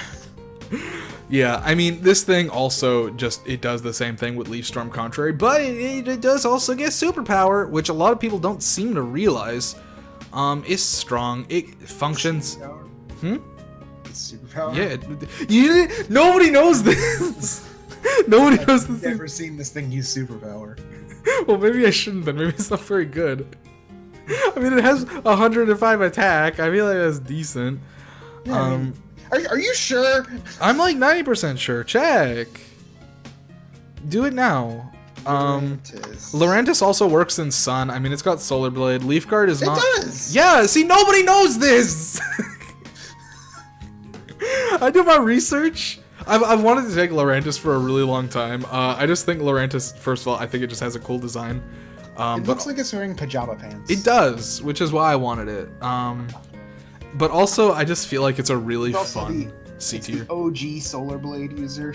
Yeah. Back when it was a signature move. Now they just hand it out to like Crustle. Fucking Crustle. He's got his tiny little fucking arms. Yeah, Solar Blade. his rock shell breaks open to reveal a giant fucking real ass sword. Yeah. That's how it goes. No, Lurantis is bad. I'm not gonna say it's not. It's not a good Pokemon, but I really wanted to use it, so we'll see how that happens. Silvally! Fuck! This was kind of a snipe from me. Was it? Okay, Silvally is... But not really, because I wasn't going to take it for a while. But Silvally is such a good Pokemon. It's another sleeper. It's another sleeper C tier. I mean, Mr. Mime and Silvally. It was bad. But It was bad. Yeah, Type Null used to be a lot better with Eviolite, but now this thing's fucking multi-strike or whatever is just better than Judgment. 140 base, right? 120. 120 base. Still, I mean, this thing says normal type, but it is any fucking type Diggory wants it to be. Yep, in the RKS system. Yeah, and with multi/attack. It's wild.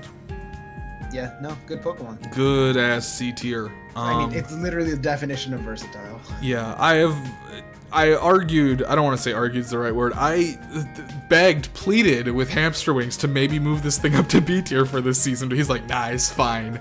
We'll see. It's fine. We'll see. Okay, alright, moving on to Goodra. Tell me about it. I picked Goodra. You did. Holy crap, Goodra's so much bigger than Silvally.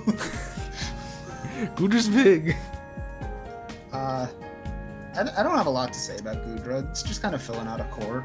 Like, okay. It's not a power pick for me by any means. It's just kind of glue for the team. It's pretty good. That's funny because did you say glue or goo? Ha. Oh. Gooey is an ability that I probably won't use, but Sap Sipper's pretty good. Yeah, Sap Sipper's pretty good. Hydration is also useful depending on what you do. Yeah, absolutely. I mean, this thing's got move pools for days. Does it? Yeah. I feel like it's got physical, it's got special, it can do anything. It can do Assault Vest. I mean, it can. It'll literally never die to any special attack if I use it with Assault Vest. Yes. This thing takes like maybe 10% from like, I don't know, steel beams. That's, well, I don't know about that. That's not great. Moving on to Zapdos. Zapdos, luckily, I didn't realize this when we were drafting, luckily does not have the boosts it gets in Gen 8 because it is not yet out. So that means it does not get Weather Ball and it does not get Hurricane. Thank the Lord for that. It does still have Weather Ball. No, wait, no, I said that wrong. It does still have Thunder and Heat Wave. Yeah. So it works in the rain, which Stormy has Pelipper for, and she can still run like Hidden Power Water. It's true, she can. I mean, 125 base special attack is not bad. So this is, I will note, her second flying type in a row. Luckily, the first one was water flying, and this one is electric flying, which sort of a little bit minimizes the whole thunder problem that she has. But, somewhat, yeah. Yeah, but rocks is still not great. Ice also is a bit of a problem. I guess less so with Pelipper. Something to watch out for. Between pressure and static. What? The Kirums. Well, yeah, sure, the Kirums. Between pressure and static, what would you actually say is better? It depends. Yeah, I mean, can Zapdos be Stolly? Yes, absolutely. Huh. You wouldn't think so with those. I mean, I guess it's decently. It's the 90 HP. Yeah, fair enough. 90 HP is a lot. What would you say is like a middle for the HP? Because like 100 for other stats is like pretty center of the road. What would you say HP center is like 75? Like 60. 60? Okay. That's pretty low. I know. It's pretty low, but you're not wrong. Moving on to Chandelure. I love this boy. Chandelure is very Look good. at him. Look at him with his middle HP stat of 60. Is 60. There you have it. Chandelure is Unibrow Jesus' second ghost type pick in a row. Not bad though. What do you mean? I mean, Ghost is just so good. Yeah, Ghost is pretty good. Chandelure might have one of the best special attacks in existence. No. I said one of. I mean, it's pretty good. Yeah. But no. That's fine. No, I mean, you fucking throw a choice item on this thing. It kind of just can do shit very well. Yeah, this thing loves Choice Scarf. It can do Trick Room, but it loves Choice Scarf usually. Uh-huh. Yeah. Abilities wise, I mean, Infiltrator's alright. I feel like Flash Fire is generally what you're running on this. Flash Fire or like Infiltrator prep wise, yeah. Mm-hmm. Flame Body is typically not what you want to go for with like, yeah. Yeah, I mean, it's not tanky. I mean, it's 60 HP. I mean, 90's defense is not bad, but I feel like it doesn't survive very often. Not too often, no. Yeah. I mean, Flash Fire is great if you could predict the switch on the fire move. Yeah. Because what does Flash Fire boost? Is it... What is it boost? Is it the just power of... It increases the base power of fire moves. Of fire moves. Okay, yeah. It doesn't stack. And ending off round 4 with Ferromosa, another A tier pick. People, guys, the S tiers are S tiers because they're really versatile and they really work well on everybody's team, but nobody wants one. Yeah, a lot of people are dropping S tiers, which is just wild. And a lot of people haven't picked... We asked if there was another Ultra Beast in S tier. This is not one of them. It's not one of them. This one's A tier. Ferromosa. So I'm gonna say it because it's not happening anymore. I was actually gonna draft Mega Lopunny and Ferromosa together as my first 2 picks back when I had a different plan entirely. They do the same thing, which is sort of part of why I dropped that. So everything we said to Mega Lopunny kind of applies here, except Ferromosa also has other moves that aren't Fake Out. Well, Ferromosa can go special. And Ferromosa can go special. That is true. You've said a true fact. Plus it gets Quiver Dance. It does? Yeah. Oh, good lord. I mean, it doesn't take a hit, so if you are doing Quiver Dance, you want some sort of redirection usually. Or Focus Sash. Or Focus Sash. What is it? Priority fucks this thing. But yeah, like a Focus Sash, Quiver Dance, Ice Beam, Bug Buzz, Focus Blast. This thing's real good. Yeah, but it priority fucks it up, and if you don't have redirection, it's gotta... If it's not you turning out, it is dead. Basically, in doubles. Which is why, though, it does pair well with Serena. Yeah, that's true. That's true. I hadn't even considered that. I hadn't looked at that, but there is that Queenly Majesty right there. Yep. Smart man. And it's not like Serena's a slouch in attack either. No, it's not. Yeah, so this is great, actually. Alright, so that is it for round 4. I'ma say Steelix, Mega Steelix. Steelix, Silvally, Duraludon. I was Canyon. Yeah. There's too many. There's a lot. I was thinking Steelix and Silvally, definitely. Duraludon's one that I hadn't considered. I think, yeah, Steelix and Silvally for me. Lurantis is great. It's not. I'm lying, but it's okay. It's a C tier. It's a C tier. It's not a good C tier. I just want to use it. There's Tangrowth. Tangrowth's just like, what the fuck is this Rotom? What? He's like really questioning Peanut's picks right now. Yeah. Moving on to round 5. Double pick from Chimichangle into the Melodic. Melodic with Marvel Scale is really good. A Bulky Water here is so good. Yeah, Bulky Water. He's completed his Firewater Grass core all with pure type Pokemon. Yep. He's pure fire, pure grass, pure water. Is that I and fire capitalized? No, I was going to be so mad at myself. It's fine. We're great. Marvel Scale is an amazing ability if you just fucking give this thing a burn or whatever. Competitive's also really good. Huh? A Flame Orb. Yeah. Competitive's also amazing. There was a thing in VGC for a while where they would take Milotic, give it an Adrenaline Orb, it gets intimidated, it just takes over the game. That's wild. I mean, if you are going against an opponent who has shown that they like setting up shit like sticky webs, you know, competitive's great. And hey, I mean Dude, honestly, just run Adrenaline Orb against Dusk. Dusk. I was just about to win. say, Chimichangel Dusk is going to be an interesting match to fight because Melodic kind of does a lot to Chimichangel's team. Melodic does a lot to Dusk's team. It does a lot for Chimichangel's team. Yes. Cute Charm is something I doubt we'll see. I hope not. I hope we do, but just only against me, please. No, Melodic is a frightening B tier. It's another one I was considering, but again, respect to Chimichangle. Moving on to Toxtricity. This is a fun pick.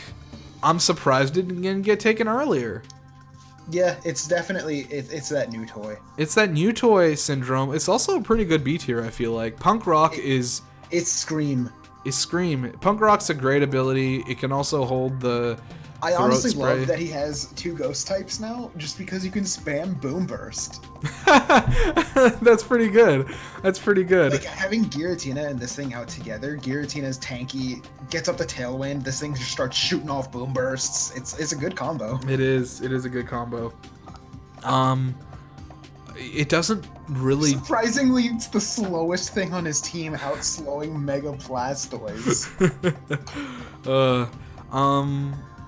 I don't feel like it offers anything type-wise. Electric is nice, but Electric Poison defensively is horrible. yeah, that's the main thing. Like, it's not a good defensive topic, especially with how common ground is. Yeah. It's really not great. So Toxtricity, I feel like, can do a lot for him if he's careful. I feel like it's almost entirely going to come through Boom Burst. Yeah, well, that's not a bad thing to come down to. Yeah, I mean, it's a very good skill for this Pokemon to have. Hey, Toxtricity, I'm just saying, for anybody who's thinking about Season 4 running that plus-minus, Toxtricity's great with the plus-minus. I mean, one of them gets Magnetic Flux. Just consider it. Again, this is another Pokemon where he gets both of the things. The only difference between them is one move and plus or minus, which do the same thing. So we just lumped both Toxtricities into a single Pokemon. Have fun with that. You won't be able to tell what ability or what nature it is based on which type it is because mints make that not matter at all. Yeah, on Showdown, you just pick which one you want. Yeah. And if you pick either of them, you're valid. I was gonna say the one I like more, and then I realized I don't really like one of them more. I don't really like Toxtricity. It's okay. I'm not a huge fan of its design, but that's not what this is about. I think it works for his team. Next up, we got Salamence, the third flying type pick in a row for Stormy Sunshine. Maybe we're seeing a problem with Stealth Rocks here. Yeah. This one is very weak to ice. Pelipper luckily does bring that down a little bit, but still there's a huge ice weakness here. There's a huge rock weakness here. I feel like you're just gonna run Scarf Freeze Dry. Who is? You. Me? Yeah. Oh, because I have Kyurem. Yeah. I forgot I have Kyurem. It's been so long. I mean, it gets Intimidated, Moxie. Those are great abilities. Typing, could be better. Stats-wise, it's good. It's very good. It's very good. I mean, I love Z-Fly, Salamence. It's good. Start the Moxie rolling. I mean, Salamence really doesn't have a bad stat. I mean, its special defense, its defenses are about as low as it gets. Did you know it learns Wish? Yeah, it sure do. Yeah, but I mean, it's got great abilities. It's a good Pokemon, and Stormy's right to take it. I am just worried about how she's gonna handle... I hate how low res this Virizion is. It's pathetic. It's pathetic how low res it is. That's what the pathetic is. The pathetic is talking about the Virizion. Yeah, Stormy's gonna have to figure out a way to either get rid of rocks, or just deal with things that get... She does have a plethora of defoggers. That's true. Alright, moving on to Shaman Sky! People, this is the second season in a row where prior to us starting the draft or during the draft, someone has argued with me about why Shaman Sky is an S tier. It should be an S tier. I'm gonna show you today. Well, not today. We'll show you in a few weeks. No, Shaman Sky absolutely deserves its S tier. Serene Grace on top of Air Slash and Seed Flare is very powerful. I mean, it's got a high speed, good typing. Shaman Sky, I feel like my team starts to come together finally. because this pairs well with Magmortar, this pairs well with Gudra, this pairs well with Oranguru. It even sort of pairs well with Melmetal. Does Sapsipper Gudra just eat the Seed Flare? Correct. Oh my god. It's the same thing as Discharge Lightning Rod. Oh lord. I don't know how I feel about that. So basically, Shaman Sky's over here throwing out these Seed Flares, and Gudra's just doing Earthquakes, and it doesn't affect Shaman. Fuck. Oh my god. No, to anybody who says Shaman Sky doesn't deserve an S tier slot, we're gonna learn you, son. We're gonna learn you. Yeah, I'm gonna show you guys that this Pokemon deserves this S tier slot. This is apparently what I do with my S tiers now. What? Because that's what I did with Deoxys also. Oh yeah, that's true. Yeah, people were also doubting Deoxys' attack. Man, yeah, no, this is gonna be good. Your team apparently I only take the S tiers that people think don't deserve S tier. Take Genesect next season, please. Okay. I need Genesect to get some love. Next up, we got Surfetched. Surfetched, Steadfast, Scrappy, pure fighting type. I hate his stupid face. I hate it. Stupid. Just the whole bit, the whole thing.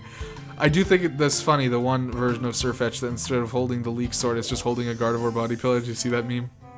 Yeah, I did. It's funny. Surfetched is strong attacker. It kind of doesn't have super great speed. Scrappy as it has pretty bad speed. It has not the best defenses. Yeah. Mostly because of its HP. Yeah, Scrappy is a good ability. Why is this thing in B tier? Can you explain that to me? Because it does like have a nice move pool. Scrappy is nice because it's immune to Intimidate. It hits anything it wants. Like, there's nothing that's gonna switch in on its close combat. Okay. That's true. How quickly does it die though? It can usually tank a hit. It's good in Trick Room. It's good with Tailwind. I think it has Tailwind. What? It might. Why? It's a bird. I suppose. Let me go prove myself wrong real quick. Tailwind. Okay. Yeah, okay. It does not learn Tailwind. Okay. Moving on to me. I got the Toxapex. I've got my grounded poison type. So I'm absorbing those T-Spikes all day. Do I get T-Spikes? Maybe. I'm not sure. Yes. I assume I get T. I mean, it's literally a toxic spiky thing, so I would assume so. Yeah, you do. Y'all looking at this and seeing the Regenerator, and you're spooked, and rightly so. I'm running Merciless against someone.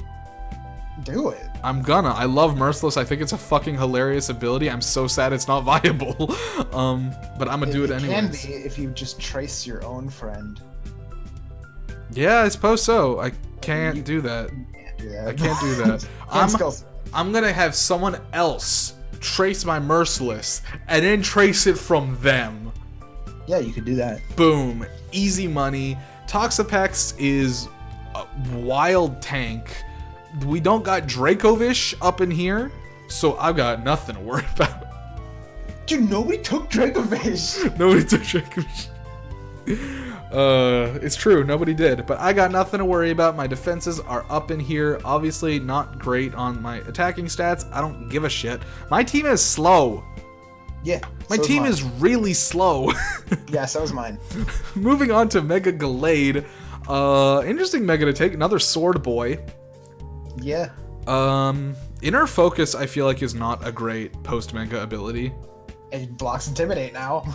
That's true, I suppose. And also, it happens before Fake Out. Yep. Which is nice. I feel like there's so much better. You can beat up Justified and then Mega. Yeah. Mega Gallade is a bit tankier than I thought. Yeah. I didn't realize this thing had bulk. It does, though. It also has 165 attack, which is... Yeah, it also has 110 speed. Yeah. It's got good stats. It's nothing to scoff at. It's no Mega Gardevoir, but it is there. Yeah, no, it's a good Pokemon. Unlike I was Mega... considering it until it got taken, and then I was like, well, now I think I know what Mega I want. Yeah, I was considering it last season, but then I ended up not going for it. I'm interested to see how Mega Gallade does, both because we've never seen it before, and because we've never seen Eggpling before. I've never seen Eggpling. Not a single time. Me neither. He's never face-cammed. Moving on. To Mandibuzz. Another Pokemon I was considering.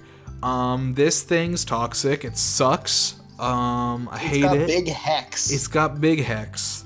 It's also got Overcoat. Weak armor is not great on it, but shit, man. I mean, Hey, it's bulk. what if you just nasty plot weak armor and you just sweep everything? What if you just had 110 HP and also 105 defense and 95 special defense? Yeah, I mean, it's very tanky. Unless, yeah, I mean, it's good, decent typing, amazing bulk. I mean, it's a very good defensive typing. It's got defog. Defogger. It's got overcoat, which I feel like is pretty good. Does Overcoat big pecs just block intimidate? No. It prevents you from having your defense lowered. Defense lowered. Okay, I thought it was having an attack lowered. I thought it was like hyper cutter. And then it has the other thing. Overcoat makes it immune to not only weather damage but also powder moves. Powder moves, yeah. So including like rage powder. Yeah. So yeah, it's basically a safety goggles built in. Yep. Okay, definitely something to look out for. Next up is Mega Swampert.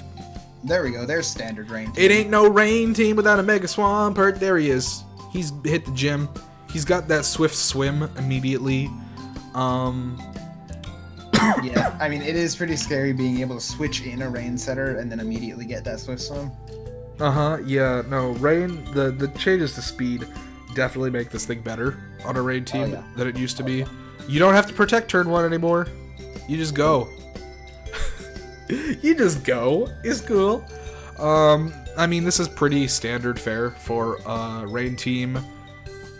And honestly, given how the rest of the team is built, even though he has a huge a huge grass weakness here, that doesn't carry over to like most of his Pokemon.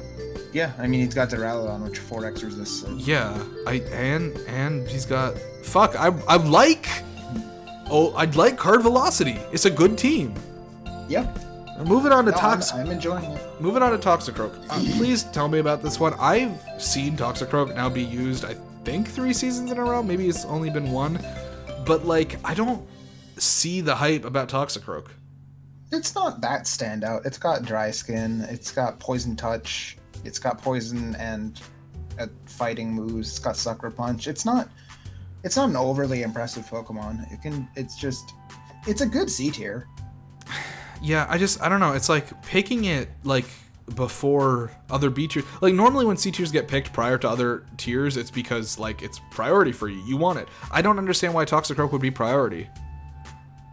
I just don't see what it adds. There's nothing on Steven's team that I would say makes this a priority. But... Yeah, like I don't feel like it adds anything here. No, not really. Okay, all right, fair enough. Next up is the Articuno.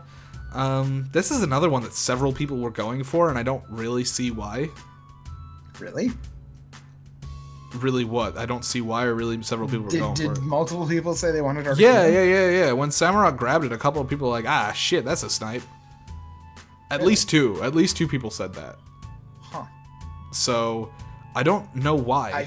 I don't see the Articuno hype. I'm sorry. Yeah, it's well, okay. It does not like rocks. It does not like There's a lot of things it doesn't like. Previously, the only real reason to take Articuno is like freeze dry was so not widespread, but now it's a lot more widespread. Yeah. Neither of its abilities is great.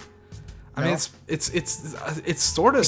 It can't pressure stall because it's bad typing. Yeah, I mean it's bulky, but it's got fucking garbage typing. Yeah, it's really bad. Yeah, and I mean Snowcloak's really not useful unless you're running Hail. So I'm looking forward to seeing what OJ does with Articuno because he'll teach me. Yeah, I mean it does have like Tailwind, I guess. Okay. A lot of things do. Yeah, moving on to Rotom-Mow. Ko just fucking keeps doing it. And I wish he'd stop. Rotom-Mow, another solid Pokemon. I feel like Rotom-Mow to some degree benefits from Nasty Plot. I feel like Rotom Wash of the 3 Rotoms benefits the least from Nasty Plot. I feel like both Overheat and Leaf Storm are way better. Rotom-Mow's a bit scary. Electric Grass is a good typing. Levitate's great, of course. Again, he filled out his fantasy core. Now he's filling out his starter core. I mean, electric and grass. Has he got any typings shared? Not yet. I think he has completely unique typings all around. Mm-hmm. Fuck. Ko, stop it. You're scaring me. Next up, anything else to say about Rotom? Not really. It's just a good Pokemon. All right, next up, the big boy. It's another sacked S tier. Another sacked S tier. Another Ultra Beast being taken as an A tier. This one's beast boosting. I mean, usually into attack. The way people sometimes defense. Sometimes defense, but it's usually going to be attack. That's how most people like the max attack. I mean, you talk in bulk. This is it. I mean, it's weak to fighting, but who the fuck cares? It is interesting to see Stack Attack on his team because nothing else appreciates Trick Room. I wouldn't say that's true. Volcanion doesn't mind it. Doesn't mind it, but I wouldn't call Volcanion a Trick Room abuser. Yeah, sure. I mean, there's more. Not yet. Yeah, sure. Yeah, having another steel type up in the higher ranks is maybe not amazing. Does Stack Attack because it's an Ultra Beast doesn't get Body Press, does it? No. Thank God. Thank God for that, is all I have to say on that note. Stack Attack is another Pokemon that's come all 3 seasons. Look forward to seeing what you do with it, post-structure. Moving on to... Yep. Moving on to Mega Zam by the Peanut Scratch. Alakazam. This is a good Mega. I don't know... This is a good pick. I don't know what Peanut Scratch is doing, but here's Mega Alakazam. It's got Trace. He's gonna Trace my Merciless. He has decided to speed creep himself. What do you mean? I mean, he had the fastest Pokemon. He had the fastest Pokemon. He's like, I'm gonna one-up myself. I'm gonna get an even faster Pokemon in this fast Pokemon. I mean, this is even more min-max than a goddamn Ultra Beast. 175 special attack and 150 speed. Mega Zam is not leaving the room without a kill. Frequently, yeah. Pure Psychic typing is not great. It's not bad, though. It's not great. I mean, in fairness, I don't really think the typing matters so much for Zam. It really doesn't. Yeah, because either it's dead or something else is dead. Yeah, so, or it's like coming in, taking Libero, and like, I own the game now. Holy shit, what have you just said? I mean, I did that in OU. I would always bring this thing in on Greninja and just win. Oh no. Oh no. Mega Zam tracing Libero is horrifying. Yeah, Trace. Oh, I love Trace so much. Chimichango makes a mental note: bring Blaze Cinderace against Peanut Scratch. Oh my god. I mean, Magic Guard and Inner Focus are good at pre-Mega abilities. Trace is really good. Mega Zam is a strong Pokemon. It doesn't mesh with his team, but it's also not another Electric or Grass type. So I really can't complain. Mesh. I think it can mesh, just in its coverage. Okay, fair enough. Moving on to Mega Diancie, Lazadin has gone ahead and taken his second Mega. All right, I am rooting for Lazadin. I love people who do this. He needed a fairy somewhere to get that fairy coverage. What better place to do it than the S tier with Mega Diancie? It gets the boost. I mean, as we'll see, the fairy types will start getting sparse and a lot weaker in lower tiers. Yeah, definitely picking your fairy early in one of the higher tiers is smart. I mean, Rock Fairy benefits from whatchamacallit, the Sandstorm boost.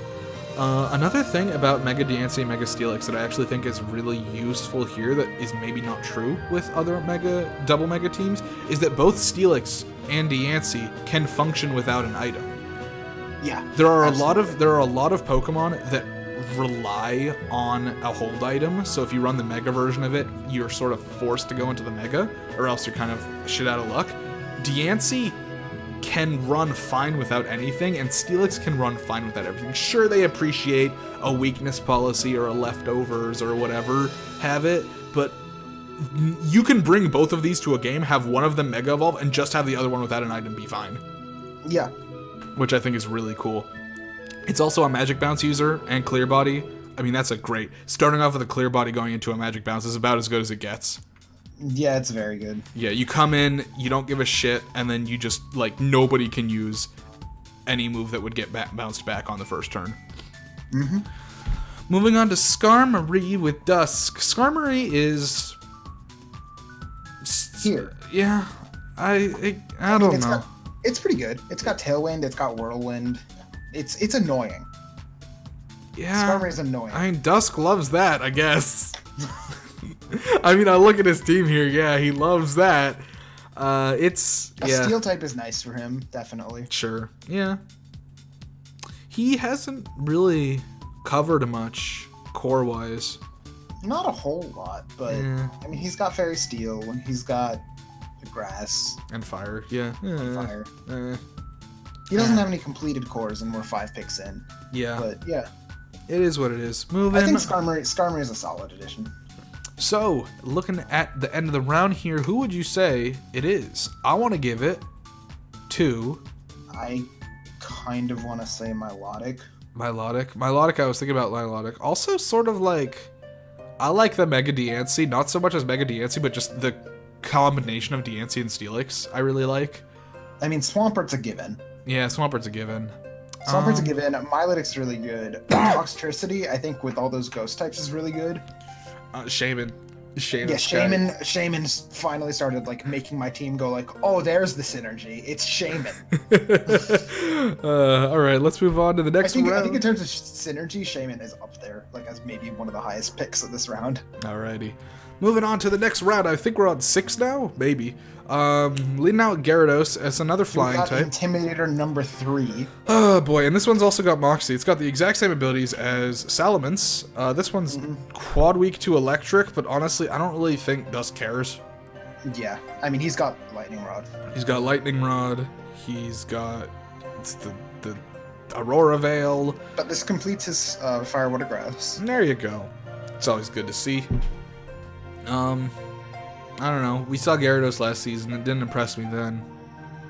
Not really, but Jesus was learning the game. Sure. I just don't really see what Gyarados has to offer in general. Well, it did get buffed quite a bit this gen. It got Power Whip. It got Power Whip. It's true. Yeah. Seeing as this is Z Crystals allowed, it has access to Z Bounce once again. Yeah. I've never been a big fan of that one. Really? I don't like Z Bounce. Z Bounce is so good. Okay. What else? I mean, Z Bounce into Moxie is nice. Yeah. Alright. Moving on to Dracozolt. So Dracozolt, the only reason it's here is because we have Crossed Abilities Clause. Yeah, so Sandrush is allowed. Which means that even though it is Electric Dragon, it does not take damage from the sand, which is great for Lazdin, because it's everything else on his team is Rock, Ground, or Steel. Plus he's got a speed-boosted Bolt Beak, which is just wonderful for him. Mm-hmm. Yeah, and that's not to say Hustle isn't useful. Absolutely. Yes, but it will also make him very sad one time. One time. That's all it takes. Volt Absorb is not going to be useful because half of his team already has Volt Absorb naturally. Yeah. I guess the big thing is that this thing can be fast, and usually it can't. Yeah. Plus, Electric and Dragon is not something you'd see on a sand team, but it works. Yeah. I mean, I think Dracozolt is a great pick for him here because Bolt Beak offers him great coverage against water types that he would normally be very scared of. Mm-hmm. Because plus this finally completes Steel Fairy Dragon. Oh, well, there you go. It's the Fantasy Core. I'm going to keep calling it that. I think that's what I've heard it called that. That's what I'm calling it. It's faster than saying Dragon Steel Fairy. Moving on to Vaporeon. Peanut's going for the water. He's, I guess, completed Fire, Water, Grass. Fire, Water, Grass, Grass. Fire, Water, Grass, Grass. Electric, Psychic, Poison Fairy. It's there. Water Absorb is okay. Not really against his... If there's anything that Gen 8 has taught us, it's how awful of a move Yawn is. I mean, Hydration with Prankster Rain Dance is nice. Mm-hmm. Plus, this thing just rests, or it can pass wishes. Vaporeon's just annoying. Uh-huh. It's one of the Pokemon that's just annoying. Yeah, I mean, it's bulky, especially... I think it's a good pick for him. Okay. Moving on to Galarian Weezing. This Pokemon appreciates Trick Room. I would say. Misty Surge, I look forward to seeing if you use it or not, because, like, it's sort of... It would be interesting. Because it's like I think Misty Surge is one of its less used abilities. it doesn't appreciate it as much as it should for having a surge. Yeah, because I mean, its big thing is that it like will-o-wisps and toxic spikes. Yeah, and then also has Misty Surge, which prevents those. So that's weird. Is this no? This is his second fairy, so he hasn't completed any cores yet. Yeah. Yeah. I mean, Misty Surge is a good ability. It's a little bit less on Weezing, but both Levitate and Neutralizing Gas just seem wholly better for it. Yeah, they're both very good abilities. I mean, Levitate removes a weakness, and Neutralizing Gas is just so strong. Does anything on his team benefit from Neutralizing Gas, actually? Not really. Everything kind of likes its ability. Yeah, actually, like, everything hates it. Yeah, everything on his team wants their ability, so... Levitate seems like the main thing that it's using. We'll see. I'm interested as to why he took this. Man, that would suck if he just like, finally, I got my stack attack a kill. Oh, I prevented these boosts. Well, no. Yeah, I'm not really sure what this adds for him, so I'm interested to see how he uses it. Moving on to... Ko on the other hand. Fuck. God. Oh, what a good water type to round out that core. I don't like it. Ko's frightening. Gastron's got Storm Drain, which is really good. It is quad weak to grass, but honestly, who gives a fuck? At this point with his team. Switch-ins. He's got lots of switch-ins. He's got so many switch-ins in the grass here. Literally, like, all his Pokemon. Except for Grimmsnarl. 4x resists. No, not 4x. Just resists. Yeah, Rotom resists it, Talonflame resists it, Metagross resists it, Como resists it. Yeah. Grimmsnarl's the only Pokemon he doesn't want to bring in on a grass move. Yeah. Dude, it's the sticky hold. The sticky hold tech is coming. It's the sticky hold that has bound his team together. It's true. It was already bound together very well. Fuck. Jesus Christ. That is his... He's just completed both cores. Yeah, in 6 picks. Jesus Christ! And he has a dark type. And he has completely unique types. He hasn't repeated a single type. Jesus Christ. Y'all need to worry. Worry emote. Yeah, no, Crocodile. Very good team. Crocodile, also incredible Pokemon. I love this Pokemon. Yeah, it's good. It's got Intimidate and Moxie. And Anger Point. It's got Intimidate, it's a ground type, it's a dark type, all things you want. Yeah. I don't think it gained anything because it wasn't in the game. It wasn't in the games. But I don't think it needed to. Sure. Yeah, I mean, Crocodile's a solid beat here. Yeah. Yeah. Good. I don't know what else there is to say about that. Moving on to Hoopa Unbound. Jesus Christ. Yeah, how horrifying. Jesus fucking Christ. Hoopa Unbound is another amazing special attacker. He's got both. Yeah. What do you mean? Hyperspace he's got both? Fury, Hyperspace Hole, whichever one. Special or physical, doesn't matter. He has them both. Speed is not ideal. Defense is not great, but like you're not killing this thing with a special attack ever. No, you're not. Luckily, most bug type moves are physical. A lot of them, yeah. Yeah, so that's not too bad. And Magician's a great ability. Why is this thing B tier? Because it's slow. Okay, alright. And it dies to like any physical attack. Fair enough. Alright, well we'll see it in action. It's making its return after season 1. I'm spooked. I'm gonna say it, I'm spooked. It's a good Pokemon. Dark is nice to have. Moving on to Sableye. Speaking of Dark, yeah, here we are. Sableye, only weak to Fairy, has Prankster. If you're using Stall, you're trolling, so please do. But Prankster is really good on this thing. It does die very fast. Yeah, I mean, look at that. I think it's the lowest base stat total in the league so far. Maybe, yeah, 380 is pretty low. Shit, yeah, I mean, it basically Sash is usually what you're running, Sash Prankster, I feel like. Yep, get off some Will-O-Wisps, get off whatever you want. Really. Get off some Will-O-Wisps, get off yourself when the enemy gets angry, and then die. And then win the game using Duraludon and Mega Swampert. Yeah, there you go. Moving on to Mimikyu.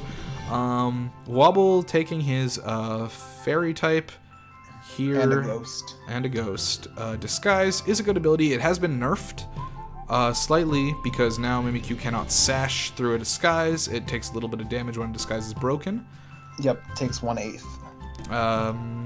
Mimikyu, I feel like, is like Alolan Ninetales. It's one of those Pokemon that people always expected to be better than it is.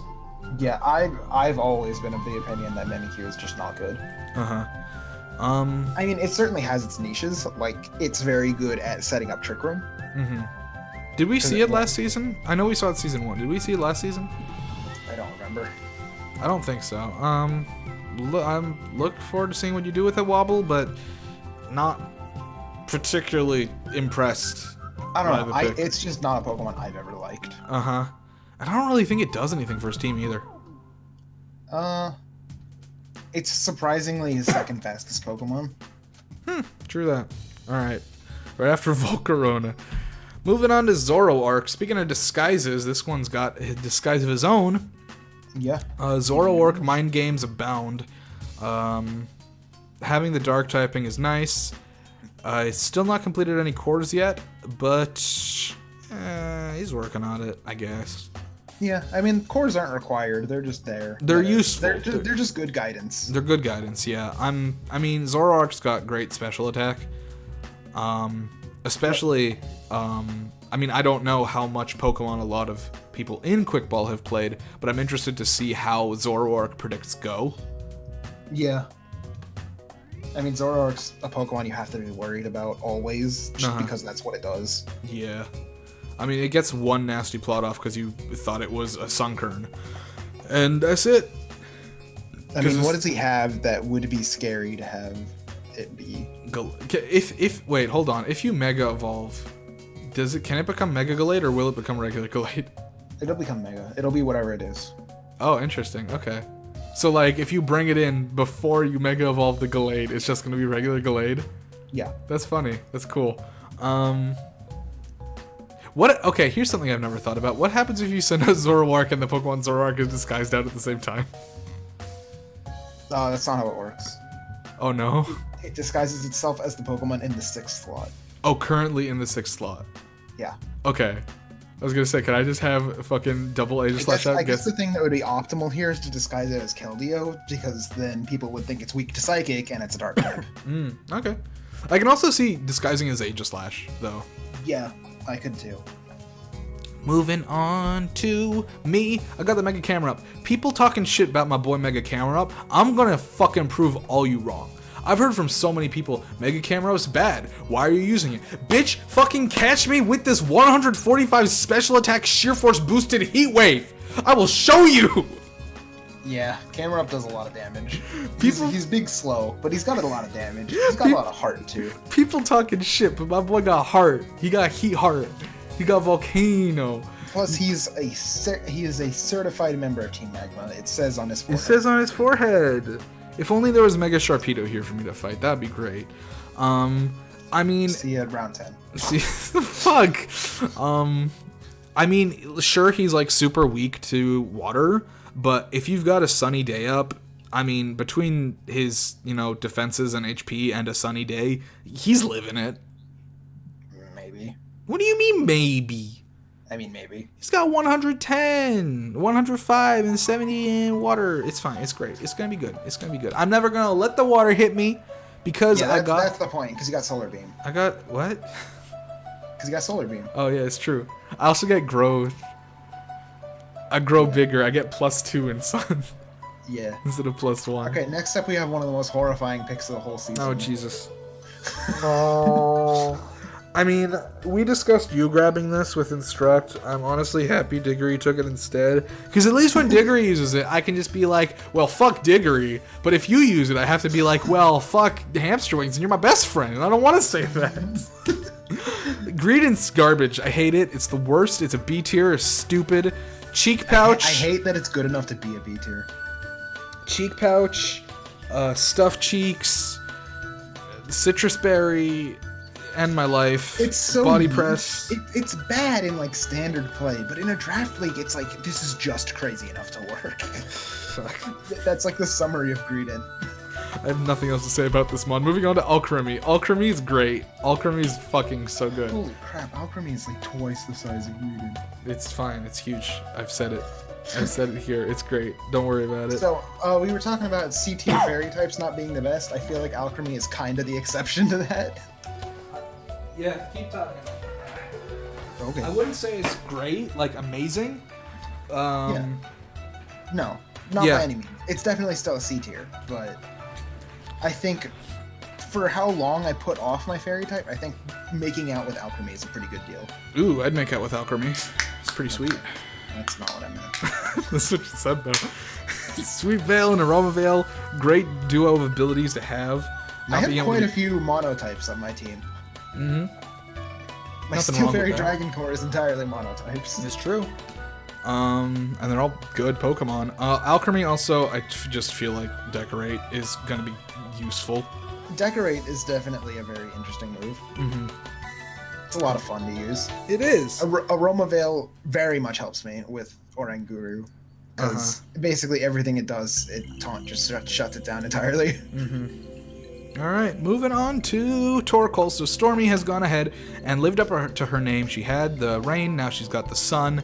Zapdos is appreciating this a lot. And also, I think that... Nope, she doesn't have a grass type yet. Never mind. So Torkoal's a good pick here. Nothing from her team really benefits from it so much, besides Zapdos to a degree. Yeah. But Torkoal's a pick.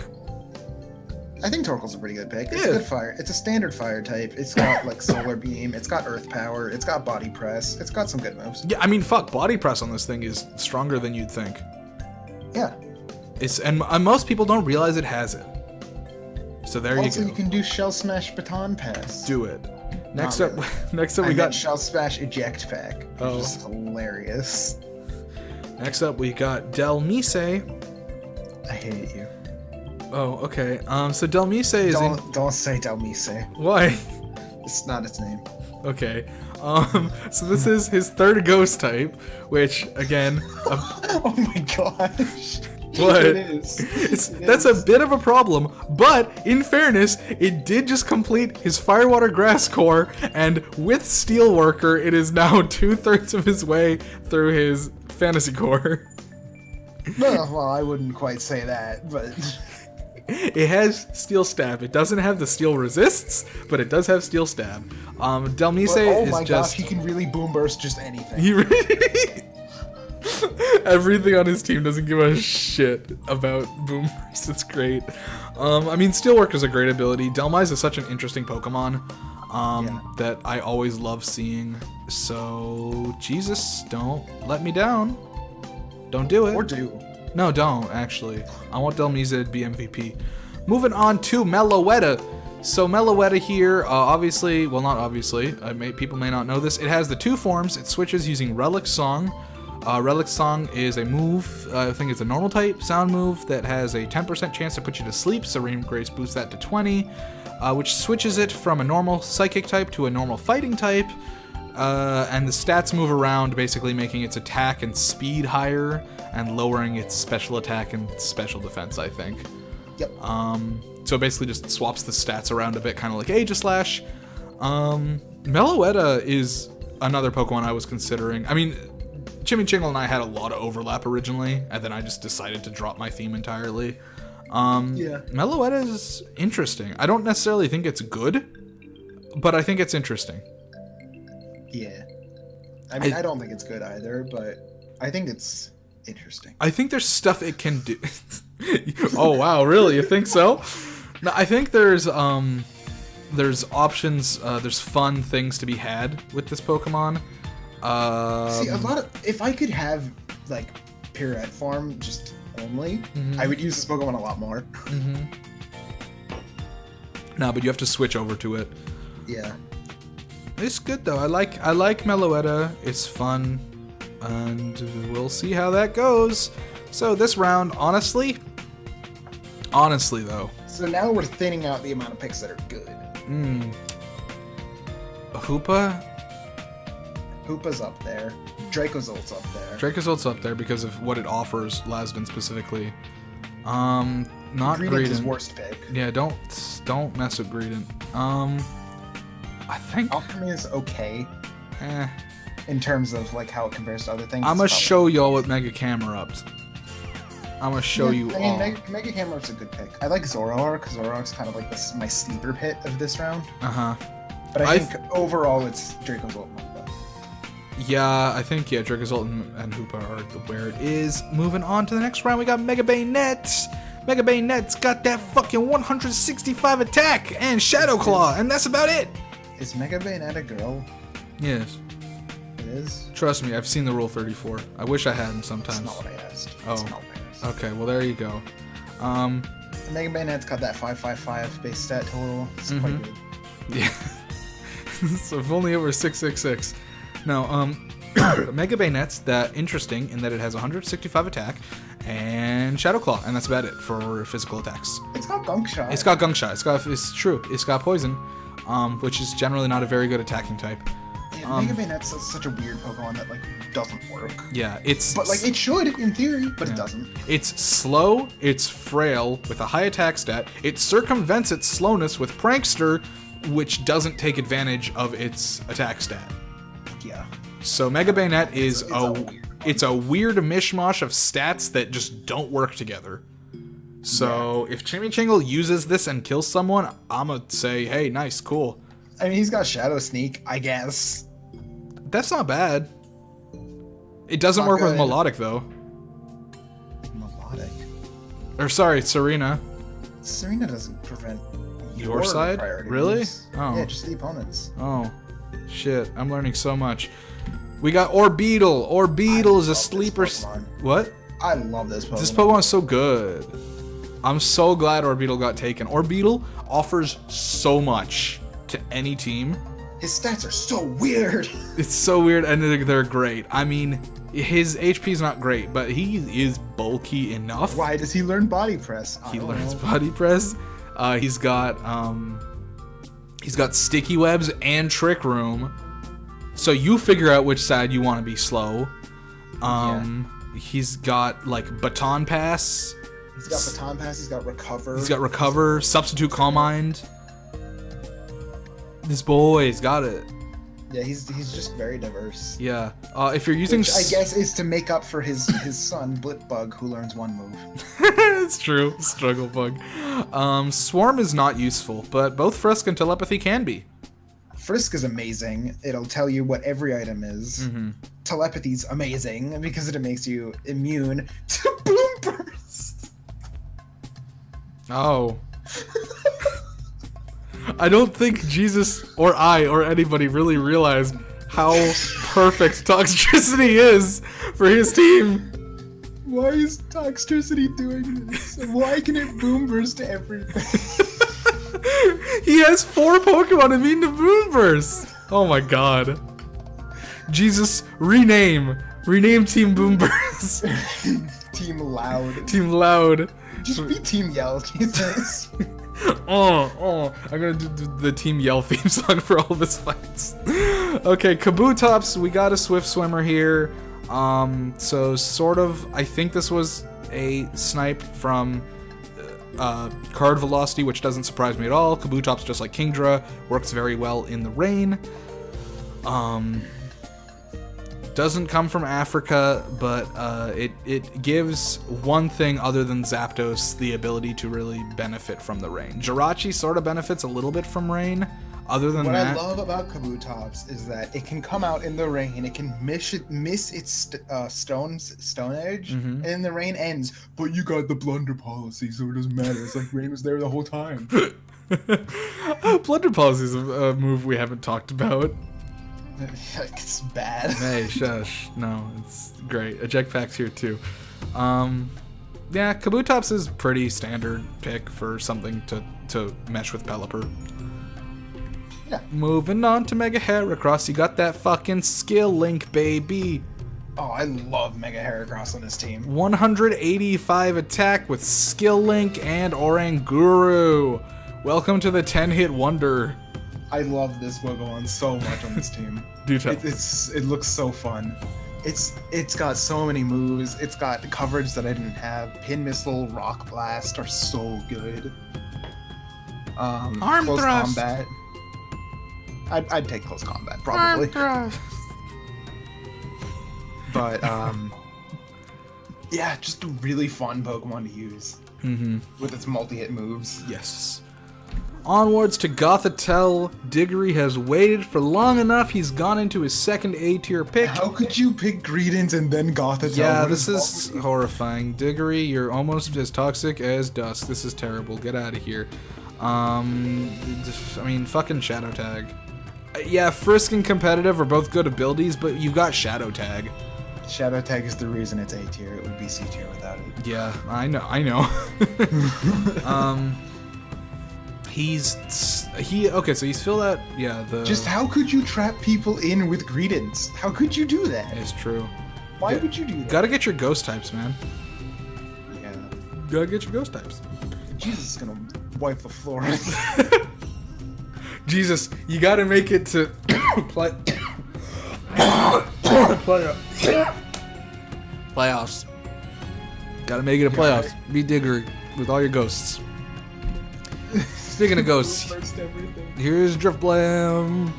I love this boy. The Driftblam is good. He's got Aftermath. That's his best ability. Someone hit him and they take damage when he died. I don't think that's really necessarily his best ability. No, but he got Unburden, which is great because he's fucking blunder policy. He's the fast. Unburden, blunder policy. Fucking run Hurricane, missed, good. I didn't want it anyways. I'm out of Trick Room Plus now. you have like Unburden Acrobatics. Yes. It's pretty good. It's pretty good. Also, Flare Boost is also fucking garbage, and I can't wait to use it. Yeah, I wouldn't ever in any universe call it good. No, but it's terrible, but I can't wait to use it because it could just make my special attack like 480, which is fun. It's a pick. I mean, it's funny. A lot of my picks aren't good, and that's the end of that sentence. I was gonna say but then there's not much but. They're just not very good. Moving on to Mr. Rhyme. Mr. Rhyme has always struck me as a mon that is like not great. I've never once considered it good. Yeah, I mean, Screen Cleaner is just bad, and Ice Body's just... Screen Cleaner's a bad ability. All of its abilities are bad. Its stat spread is not great. No, it does get Rapid Spin, which Yeah. is strange. I don't know. For being an evolution to Mime, you think it'd be better. Galarian Mr. Mime is widely considered better than Mr. Rhyme. Because of Eviolite? Just because it's fast. Does it lose speed when it evolves? A lot, yeah. Oh, interesting. No, Galarian Mime has like 120 speed or something. Jesus, what the fuck? Yikes. No, it doesn't. What does it actually have? I don't- It can't be that high. I don't want Fast Clown. Mr. Mime Galar has 100 speed. Okay, so it loses a bit, yeah. Yeah, Mr. Rhyme's kind of just not great. It's funny, though. It has its niches, but I feel like it's a weird one. Look at him, haha, funny. Moving on to Azelf, dude. This is a sleeper C tier. Yeah, it's pretty good. It's just strong. It hits hard. He's still missing a lot in terms of his cores. Yeah, I don't think he's necessarily going for him. Yeah, she shares this typing with Indeedee. They do very different things, though, in fairness. Yeah. Yeah, Azelf is definitely an attacker. Azelf can, like, literally set up Stealth Rocks turn 1 and then explode. Do you mean, like, literally, like, explode, like, use explosion? Yes. Oh. Okay. It didn't... Yeah, this thing's a bomb. Did you know? I didn't. Actually, I didn't know that. I didn't know it was a bomb. That's good to know, though. I think that's about it for Azelf. Moving on to Kyurem White. So, card velocity's coming in here on the 7th pick? How did you just get another ice type? What? How did you get another ice type? What do you mean, how? It's right there. I know, but he got another ice type that uses fire type moves. It's true. He did do that. Yeah, Kyurem White is a bit strange for a rain team, I feel like, because it does lose some power on the fire type moves. Yeah. But it's still Kyurem White. It still gets like freeze dry. It is so incredible for it. Oh my gosh. Yeah. I was reading that it got stall because my eyes are broken. It doesn't get stall. It gets turbo blaze. Yeah, Kyurem White. People were so goddamn worried about us making it S tier last season, and then nobody took it until the end, and now again it's like lasted until the fucking 7th pick. Y'all need to shut up about this thing being broken, because you're clearly not scared of it, which is something that you will regret. Probably.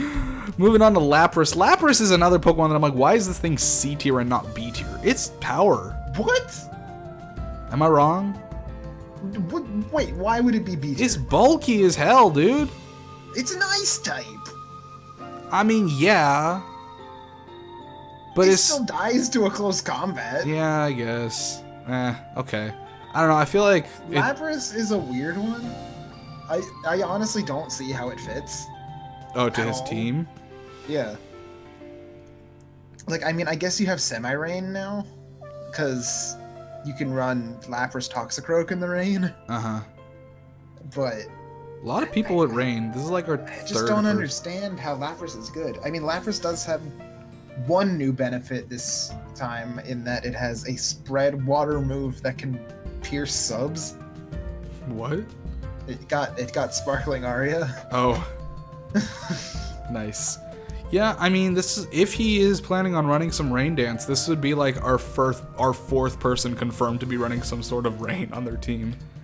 I don't see how Lapras fits, so I'm interested to see how he uses it. Alright, moving on to Crobat.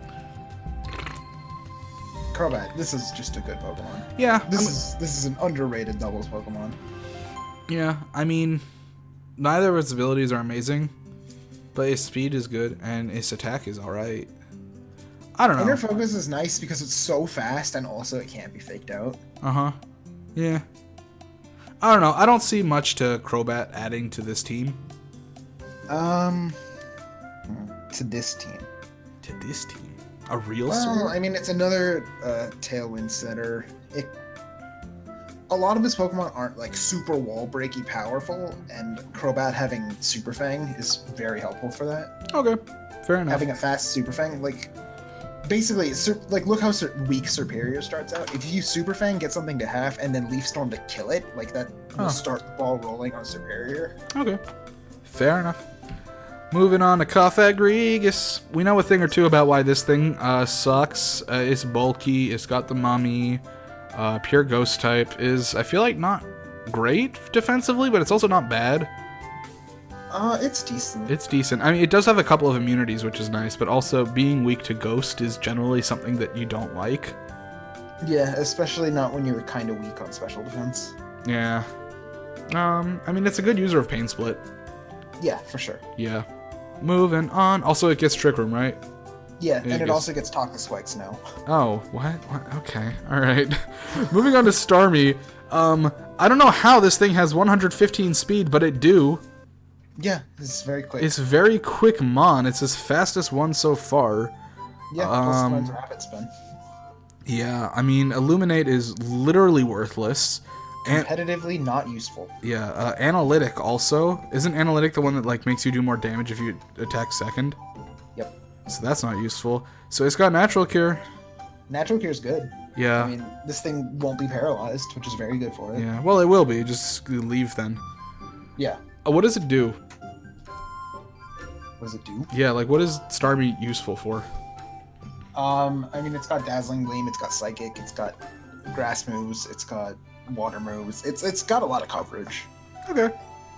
Moving on. It can like for some reason be a tanky Rapid Spinner somehow. Uh-huh. Like, it doesn't look like it should be able to do that, but it can. Alright, fair enough. Moving on to Miltank. So, I guess... What? What? What? Why Miltank? I'm guessing Miltank's normal typing lets it switch in for Megazam, and it has Sap Sipper, which lets it switch in for the things that would use, like, against Vaporeon, I guess?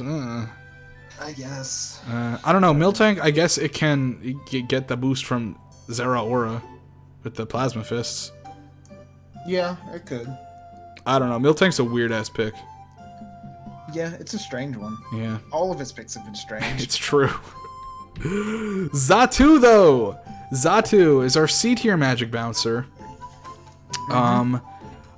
This one I does. would say only one of his kind, but that's not true because there's Natu. There's Natu.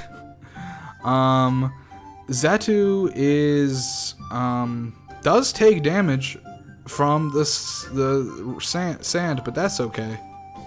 Yeah, that's true. He does. He does, but it's fine because Xatu's great. Xatu gets so many supportive moves. Yeah, it's true. I mean, I think it fits on the team, which is like sand offense. Yeah, that definitely. Yeah, no, I think having Xatu gives him a lot of status potential that he didn't have prior. Yeah, plus Tailwind. Yeah, that's always good. And I guess a big one would be like Wish Teleport. Ooh, that's fun. And Gallispod, final pick. He keeps leaving. I love Gallispod. I do too. He keeps leaving though. He's got the emergency exit. Yeah, but he could also eat a berry and then become not emergency exit. It's true, but here he is. Yeah, he's a good boy. This is good. Anything about Gallispod? Have you ever looked at his defense stat and been like, hey, hang on? Yeah, I have. Yeah, I did that recently. Yeah. It's true, it's pretty high. Okay, so for this round, Orbeetle for me. Orbeetle's very, very good. I like Azelf a lot. Uh-huh. I think those are the two big ones. I like Orbeetle. Azelf. I like Orbeetle. Alright, moving on to the next round. Grapple Locked. I was really hoping someone would take this. Can you tell that we're like kind of tired now? It's been 2 hours and 15 minutes. Has it? Yes. Oh. But we're getting close. Grab Locked. I was really hoping someone would take this. I'm a little bit sad it's Dusk. Dusk, no offense. I love you, man. But fuck, I do not want to be Octolocked in with some of these other things. I mean, that is what he was going for. I know! No, your best shot with Grab Locked is just killing it. Because it does... I mean, it's not defensive. It's not defensive. It dies. But like, yeah, being locked in and intimidated and the defense is dropped, it's just so sad. It's really sad. I don't want to I don't want to fight it. But I do love Grab Locked. It's good to see. Next up, Lucario. So Lucario, I mean, it's not Mega, but honestly, I feel like that to some degree works better for Lazadin. He still has a huge fighting type weakness here. The Focus Sash is nice. It gets Follow Me. Does he have anything that learns Brutal Swing? Just start Justified boosting. I'm not sure. That would be really funny. It would be. Lucario offers a bit. It offers basically like, I mean, it's honestly, even though Lucario is kind of like an offense. Lucario is his best revenge killer right now. Sure. Yeah. And like a lot of his team is hyper offense. So I feel like what Lucario offers this team is actually not like offense. It is actually helping hand and redirection. Yeah. Like I feel like it's much more a supportive mon for this team specifically. Because he's got stuff like T-Tar, Excadrill, Steelix, like up there. Draco's ult up there.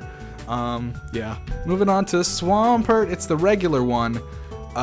It's weak to grass, so I guess switching to Miltank for that Sap Sipper boost, I suppose. Bro, what are you doing? I don't know. I don't know what Swampert is here for. Do you? I'm so confused by this team. You already had a tanky water. It's Vaporeon. It's true.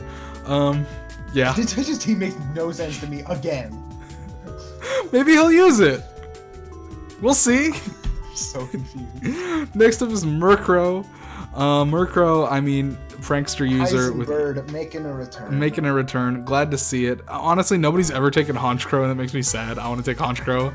But Murkrow is very good. Prankster is an amazing ability. This thing with Eviolite is way too tanky. Way more than it should be. And again, Dark Flying is a good typing. Just like we saw with Mandibuzz. That's Murkrow for you. I mean, it gets like priority Feather Dance, which is... Priority Feather Dance, Perish Song, Tailwind, Thunder Wave, Toxic. It gets a lot of things. It gets a lot of things. Moving on to Tentacruel. Tentacruel is... This one was drafted in Season 1 and never came. It never came. This is maybe the first pick on Ko's team that I'm not, like, instantly scared of. I think it works. It does. It's a grounded poison type. It is a grounded poison type. Those are generally good. We haven't seen too much Toxic Spikes play in TDD, though, as a general rule. Yeah, that's true. It doesn't I tried happen to use much. it once, and Flinks used Beedrill to absorb Toxic Spikes, and it made me so angry. Yeah. I mean, Clear Body and Liquid Ooze are both decent abilities. Rain Dish is not going to be super useful for him if he's not running Rain, obviously. Tentacruel, I mean, it's especially bulky. Fighting Rain. I mean, you could be fighting Rain. That's true. Like, it is statistically likely that you will be fighting Rain. It's true. We have like 2 people in both divisions using Rain teams to some degree, so it's good. It does offer him some nice special bulk that he didn't necessarily have up until now. Yep, Tentacruel kind of does that. Yeah, I It's mean, also Rapid Spinner. oh well, there you go. Yeah, I mean, up until now he's basically been running like Como and Kafagrigus for his and I guess Metagross for his physical tanks. Didn't really have a special one, so this is nice. Yeah. So it also learns like knockoff Poison Jab. The fuck? Why does it get knockoff? Look how many things it has to knock you off. But Samurott, he took it. Yeah, he took. He himself. took it. It's another mono water type. I'm not sure why you would use this over Suicune ever. Because it's a physical attacker. Okay. Despite its stats. Despite its stats and also neither of its abilities being good. Torrent's okay. Nah, okay. But yeah, I don't know, Samurott. I mean, hey, respect for taking the one that it is, that your thing is. The mascot pick. Mascot. Yeah. Okay, moving on to Umbreon. Umbreon, we saw a bit of last season, not too much. It was never really used. It's bulky. I don't like Steven. I don't like Steven Heaven. No, it's bad. It's bad. It's bulky, it's Wish, it's Dark type. I mean, fuck. Yeah. That's about all I gotta say is just fuck. I mean, the scary thing about dark types that are defensive is that they'll just foul play and kill you. That's true. It's true. It does get that one. It does. It gets Baton Pass, right? Yeah, all the Eevees do, right? Yep. Yeah, fuck. This thing, I don't like it. All the Eevees also get Z Celebrate. Well, yes. Not that Umbreon needs it. No, it Not that doesn't. it benefits from it at all. Corviknight! Fuck this mon! Here's a power pick. Here's a right power here. pick. Corviknight. Corviknight really coming out really late in the draft for how strong it is. I mean, it makes sense for Corviknight's kind of taking the Rain team slot that Ferrothorn usually takes, Uh-huh. but he picked Corviknight instead. which is great. Not bad for him. Not bad. I mean, Mirror Armor is very good. Pressure Armor is Pressure Armor. Pressure is very good. I mean, all of his abilities are like very good. Yeah. I mean, Flying Steel is again something that, you know, I mean, flying isn't necessarily, unless you had the Drizzle Boy, is not something you generally see on this team. And Corviknight's got stats. It's got Power Trip, boy. Yeah. He's got Bulk Up. I honestly think that Ferrothorn might have actually been better in the slot, but I think Corviknight's very, very good. I mean, would rather see Corviknight than Ferrothorn. Because we see Ferrothorn as an all the time. opponent, yeah. No. I just mean like as someone who is not fighting Fan or ever, because I'm not making it to regionals or whatever you call them. I'm the playoffs. I'm not making it to playoffs, so whether or not he makes it, I'm never gonna fight him because I'm not making it. I'm just excited to see someone use this over Ferrothorn. Stabilized BST is lower than Murkrow's. There you go. I don't know. Corviknight's a cool pick. I'm, again, surprised it wasn't taken up until now. It's a very good A tier. But here it is. Moving on to Jolteon. This is like our 3rd or 4th evolution. Yeah, there's a lot of them. This one's electric. Boogie Woogie Woogie. Volt Absorb is nice. Bolt Absorb doesn't really help him too much. I mean, Tapu Fini, I guess. What does Quick Feet even do? It makes him faster if he is statused. Okay, that's weird. Anything noteworthy about Jolteon? Yes. What? It's really good on rain teams because it's got Thunder Weather Ball. Oh, well, alright. Well, Wobble will be fighting a couple of those, so weather teams, watch out for the Jolteon! Moving on to Pangoro. Pangoro is great. We saw it last season. It's very good. It's 124 attack, which is good. 50 HP is not great, but you know what? Fuck it. It's got Scrappy, it's got Mole Breaker, it's got Iron Fist. It's great abilities. And it's got one tech that I am not going to talk about because I want to let Eggplaying show it off himself. Bro, he's got Darkest Lariat. Oh, does he? Yeah. That's fun. That's it for Pangoro, I think. Yeah, he's a good Pokemon. Vikavolt! So I was debating between Vikavolt and Galvantula for this slot. Galvantula would have been nice because it would have been my only fucking Pokemon above 100 speed. Vikavolt's got fucking special attack for days, though. He sure does. I can agility if I need to, but honestly, I mean, God, my whole team is so slow. If I'm not running Trick Room, I'm doing it wrong. So slow. It's so slow. Levitate's a good ability. I mean, Bug resists ground, right? Yes. So it would have only been neutral, but now it's immune. It's good. I got a lot of powerful electric type moves. I got Bug Buzz. That's a good mon. It's pretty good. It's just another slow thing that I have. Yeah. Moving on to Tornadus. It's back. No. Diggory's signature pick, Tornadus. The prankster Shrek is returned. He's gonna prank all of you because he went to his swamp. It was me the whole time, donkey. The pure flying type Tornadus is back. I don't know what to say about it. It's the same as last time. It's got prankster. It's very versatile. Dude, me and Diggory got a ton of monotypes. It's true. Yeah, shit. Yeah, Diggory's got a lot of them too. I mean, Tornadus is proven to be very versatile. It can run, especially with the weather or the speed changes. The speed changes, yeah. It's so good. Yeah, it can. Yeah, I mean, prankster tailwind shit. I mean, it can spec into either attack stat. It's got prankster. It's fucking wild. I'm glad he doesn't have weather ball. Moving on to more Pecco. Tell me. I love Morpeko. Yeah, I do too.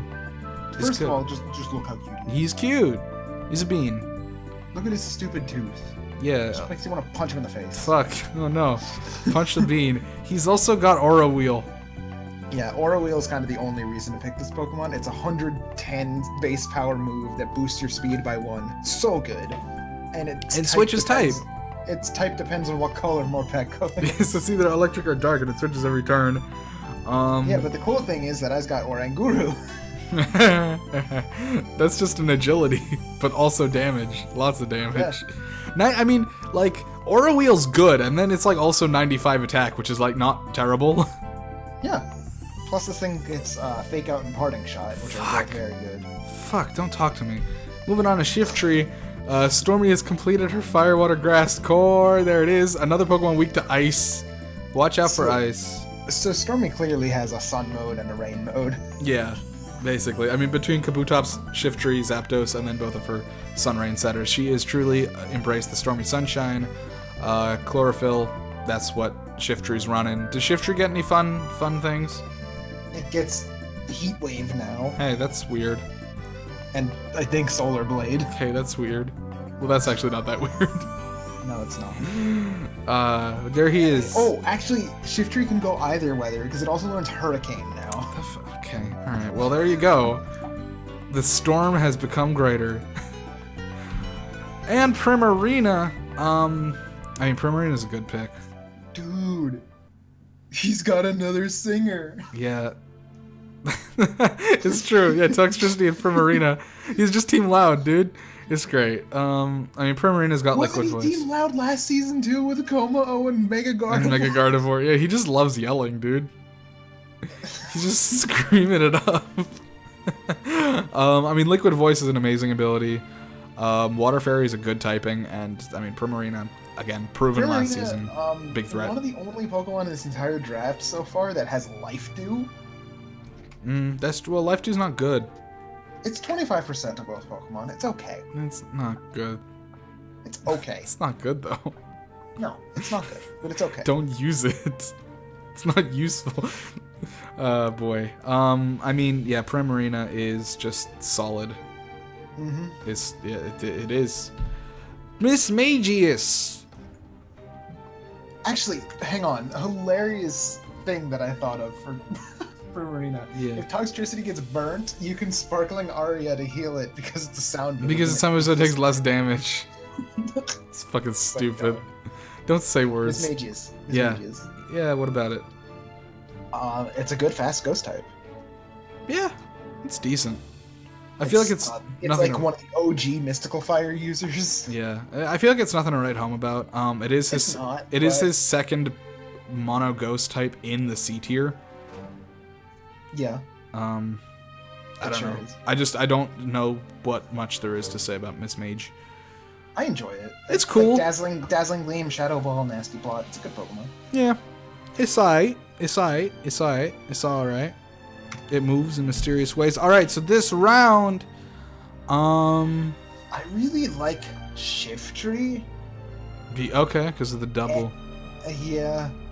But also I really like Corviknight. I was leaning towards Corviknight. Prankster Shrek over there scares me. Yeah, as he does. I like the Morpeko pick. I like the Jolteon pick more than I know now that it's just like a counter to the weathers, which is very funny to me. Yeah, I also love my Morpeko. Yeah. Yeah, I'd say Corviknight. Let's go with Corviknight. Moving on. We're so close to the end. We got Nihilego. We have I Am Nothing. I Am Nothing. I would not be surprised if Chimichango was actually planning on taking Primarina at this point because he's Spice Girls, and then it just got sniped from him, like, immediately. Yeah, he was probably very sad. So he was probably like, shit. So he went for Nihilego and said, that's my guess. I don't know if that's a fact. Nihilego, for what it's worth, is not weak. No, it's quite good Pokemon. Yeah, I mean, it's especially a threat. I mean, look at that special defense plus HP. It's not dying anytime soon. Rock Poison is a strange type. I think it's the only Rock Poison type. It's not slow. Surprisingly, yeah. It does die physical, though. Physical is not its strong suit at all. No, if this thing gets mud slapped, it'll die. Yeah, Rock Poison is an interesting typing. Mud slap is probably actually special, so oops. Yeah, I mean, there's a lot of ground type moves. Is Rock weak to ground? Yeah. Okay, so yeah, it doesn't like ground at all. It's also not a huge fan of fighting, but I guess the poison sort of mitigates that to a degree. Mm-hmm. But you know, most fighting type moves are physical, so there's that. Yeah, a lot of them are. That's Nihilego, and we got Aerodactyl. Aerodactyl fills a lot for. Dude, his jaw's so big. It's large. Yeah, he's got a big underbite. He needs to see the chiropractor about that. But he can't right now because we're in lockdown. We're in lockdown. I mean, hey, 130 speed and 105 attack is like nothing to flinch at, especially when you got also, I don't know Rockhead. if you know this, but he resists Spoon Burst. It's true. It's true, he does. However, his defense and special defense are not high. No, they're not. Yeah. I mean, between Rockhead and 105 and 130, I mean, it can get a kill or two. Give this Pokemon Head Smash. Give this Pokemon Brave Bird. Do it, cowards. Well, they didn't yet, so you can't use those. Don't use those, Jesus. They didn't even in Gen 8. No, it's illegal. Don't do them. The Aerodactyl's not even in Gen 8. No, it's not. But okay. It's in home. They didn't. Okay. Yeah, I mean, it rounds out his team a lot. He was missing both of those types. Yeah. Which is nice, and it is a good physical attacker, which he's definitely more special attack oriented on this team. So having something with Rockhead that can just kind of smack around. It's is just nice. Unfortunate that his best flying stat is wing attack. That is, yeah, that's shit. That's pretty shit. Moving on to Dusknoir. Dusknoir is probably just worse Dusclops. Yeah, basically. Yeah, basically just worse Dusclops, and Dusclops is also C tier, so you would never choose Dusknoir unless you had like a fetish for Dusknoir specifically. Which she does. Yeah, which she does, which is fine. It's got good defensives, great user of Pain Split, just like Coffagragus. That's horrifying. I can't believe Gragas got coronavirus. No. I mean, the only reason you'd use Dusknoir instead is if you want to like Ice Punch something. Yeah, he's got fists. They both do. He's got some attack stat. Yeah, it's true. I mean, yeah, he's just a bulk train though. Yeah. He's just a bulk train. Lots of people are taking mono ghost type C tiers. Yeah, that's happening. Yeah. Pressure and Frisk, both great abilities. Moving on to Cramorant. Speaking of bad Pokemon, here we go. Cramorant. Remember when I put a pin in birds that can't learn Tailwind for some reason? This is one of them. God. Gulp Missile, my man. Why can't he Tailwind? You go under the sea, you got a fish, you throw it out, and that's 25% of their health. Yeah, I am definitely going to be surfing a lot with this Pokemon because he will have fish in his mouth. It's true. It's so good you got Pokemon with telepathy. Yes. Boom. And also Goodra, which just doesn't take damage It's true. from special moves. Next up, we got Galvantula. So this is the other thing. I don't really feel like we have to talk about Galvantula this much because I already talked about it when I was thinking about it. It does not do... It has relatively accurate thunders, and it volt switches, and it has sticky webs. Yeah. It's also got... Also, yeah, Vikavolt gets sticky webs. I didn't mention that earlier, but it also does. It doesn't do as much for him as it did for me speed-wise because he's already got some fast mons, unlike me. Yeah, he's got Dragapult. He's got Dragapult, and I mean, he's got the fucking prankster Tornadus. So there's that. So it doesn't do as much for him as it does for me, but it's still there. Yep. Then we got Copperage. Dude, Copperage. Caparaja is great. It's got, look at that fucking HP and attack. It's so good. And then don't look at its other stats, please. Mono Steel type is, I mean, pretty decent. It looks Dude, like he's so heavy, and then you give him heavy metal, and he's like, yeah, I'm chilling with Toxtricity, heavy metal. yeah. Sheer Force is probably just objectively better. I mean, No, heavy metal, heavy slime is very good. Sheer Force Iron Head is just slightly weaker. Sheer Force Ironhead is slightly weaker.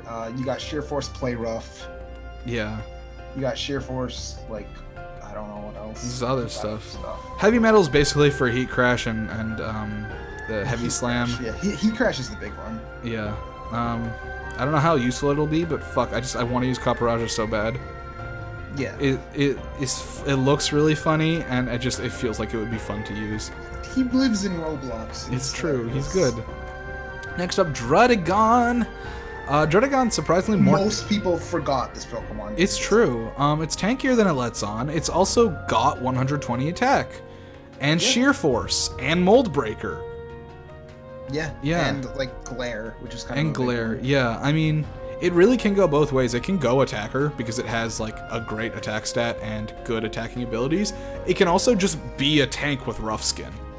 Yeah, I mean, it gets, like, Dragon Tail, Stealth Rock, Glare. It can do an annoying tank set. Yeah. Moving on to Fortress. This is another tank. How has Fortress been in, like, every season? I don't know. Speaking of... always forget that it's there. It's true. Fortress is weird. Why does it get Overcoat? It literally doesn't do anything for it. It prevents Sleep Powder. I guess.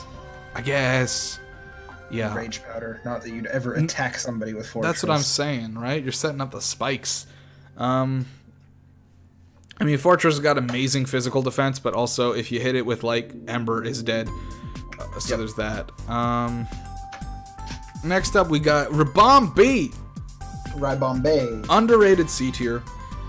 It's very good. It's got, whatchamacallit? It's got Pollen Puff.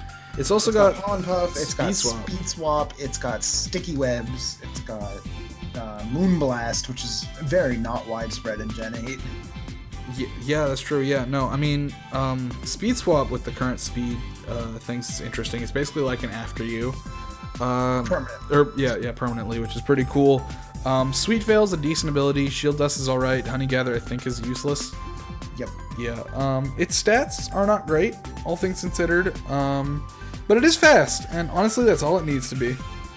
Yeah. It's a decent C tier. Moving on, we got Gligar. That's interesting. Yeah, that's really interesting. So this is another NFE. Yeah, I mean... Not fully evolved. Yeah, I mean, Eviolite on this thing is, like, not bad. Yeah, I know. Gligar's been, like, RU most gens, so he's quite good. Yeah, he's a pretty good NFE as far as they go. Ground Flying is a good typing. It doesn't have the Poison Heal, but it does have immunity. Sandveil's cool. Hyper Cutter is not that useful, honestly. It doesn't really excel at anything. I guess it's just a tank. Yeah, I mean, it's got defog, it's got stealth rocks. There you it's go. Got, It can be boost. it can be a piece of shit if Steven wants it to. Yeah, Cool. that's kind of the theme of the C tier, so. You can be a piece of shit if you want to. You can just leave your friendships behind. Embor. So Samurott has now picked up all 3 of the Gen 5 starters. Yeah, so good. He's going for Embor. He needed the fire typing and the fighting typing, so there you go. Yeah. It works out for him. It's a good pick for I think him. it actually fits his team surprisingly well. Yeah. Beyond just the meme of having all 3 of them. Yeah, exactly. Yeah, I that's what I thought as well. I don't think he was originally planning on taking it, and then Yeah. I think it was and then he's like, hey, it works. So Yeah. yeah. Embor's not a particularly good Pokemon, but it covers some stuff Bro, he was you missing. can hit him with that reckless head smash. He could do it. It's true. And that reckless wild charge for some reason. Hey, look, that's a fire water grass core, baby. And flare bloods, Yeah. of course. He filled out the starter core with starters. Good for him. It's true. Moving on to Clefairy. Oh, I hate this Pokemon. Resists knockoff, which is fun. It's got Friend Guard, which nothing besides Vivillon is fully evolved has Magic Guard. It's gross. It's just kind of gross. Friend Guard Clefairy is the worst because it makes life do worth it and it learns it. Disgusting. Just what I would expect from Ko. Disgusting. Also, it learns Wish and Teleport. Absolutely not Mobadis. Moving on to... Oh, hey, look at all those sauce bugs. Why did you put all of them? I don't know. 'Cause I put in all the separate types for all of them. Please nobody ever pick Vivillon. Why? Because there's so many fucking Vivillon types I'd have to put on the screen. Well, you just picked the default one. Well, fine. Sawsbuck is, I mean, honestly, like, looking at why Peanut potentially chose Miltank, Sawsbuck is just better. Yeah. Am I wrong? No, you're absolutely. No, I mean, like, It's funny. it's the normal type, which, you know, helps with Zam. It's got the Sap Sipper to help with, like, Swampert and stuff. And also, it's got Chlorophyll, which is something you're running if you're running Prankster Sunny Day. He even took Sawsbuck last season. Yes. Nitesh, I don't understand what you do sometimes. No, Sawsbuck is, like, an I know we flame you a lot, but I think you sometimes deserve it. No, Sawsbuck is like would it be a really amazing pick for Peanut this season, and then Post Structure's taking it. I don't really know what it does for Post here. It's decent. It fills out a Firewater Grass core. That's cool. Yeah, it does. That's about it. I'm not really sure he benefits from Sap Sipper at all. I mean, it's nice to have. Sure, yeah. I mean, I feel like the most useful ability Sawsbuck has on this team is Serene Grace. Maybe, I don't really know what it does that would be useful of that. I mean, I'm just saying, I mean, Chlorophyll and Sap Sipper don't seem particularly useful for this team. I mean, Sap Sipper's nice to have an immunity. Okay. Moving on. Drapion. Hey, for what it's worth... This is not a bad pick. Yeah, I mean, we flamed and test for some of these picks. Drapion's a good one. Having a dark type somewhere is useful. Yeah, dark type, grounded poison type, has toxic spikes. Yeah. It's- Also, having a poison type that is immune to psychic is nice. Yeah, Drapion covers a lot of what you didn't have. Yeah, Sniper is a great ability, especially... It's okay. Well, I mean, it's great when you do what Diggory did. It's pretty funny. I mean, yeah, Drapion really just does cover a lot of things. It's pretty bulky too. Like Yeah, physically, no, it at is. least. No, like Drapion's a good Pokemon. No, Drapion was a good pick here. So good job, Peanut. I understand this one. Cradily, amazing pick from Lazadin. He needed that Storm Drain, and here it is. Yeah, Cordilli fits his team so well. It fits his team really well. Having the Dracozolt for the Bolt Beak was good, but now having Storm Drain really, like, if this thing isn't coming to every game, I would be very surprised. It's a very good pick. Having a Grass type somewhere is useful. And yeah, I mean the Water Grab is great. Yeah. Fucking Water Redirection. I called it Water Grab because I'm a goddamn moron. It's because we've been recording for 3 hours. It has been almost that, so let's finish up. Next up is Dusclops, better than Dusk Noir. Dusk takes Dusclops. He sure does. Except unlike Dusk Noir, it's not DUSK, it's DUSC. Yeah, but this one's better. Boom, it's true, this one is better. Like, objectively. So here it is. Dusk is taking it. Just like the other two, it likes Pain Split. And that's the round. Who we giving it to, boys? Honestly, I hate that Clefairy was so good. Yeah, Clefairy's pretty good. But if I really need to, like, actually talk about it, I really like Drapion and Drotagon. Yeah. Uh-huh. I mean, Drapion covers a lot. Drotagon covers a lot. I think Nihilego is interesting to look at as well. Yeah, for sure. And Gligar. Gligar, yeah. Gligar's just annoying. Alright, last round, boys. Let's do it. Starting off with Delphox. The cone. There it is. We got Morgana. Magician exists. I don't know what Delphox does for him. The Power Herb Magician said. Yeah, I'm not really sure what Delphox does for him. That's a fire type. He had one, though. He had Incineroar. Yeah, but it's not... Like, Incineroar wasn't an attacking offensive fire type. This is. Okay, fair enough. Next up, we've got Palossand. Palossand does have two fire type starters. Yeah, he does. Palossand, again, doesn't take damage from the Sandstorm. Having the Ghost type is nice because this is the first thing on his team that it likes being hit by fighting type moves.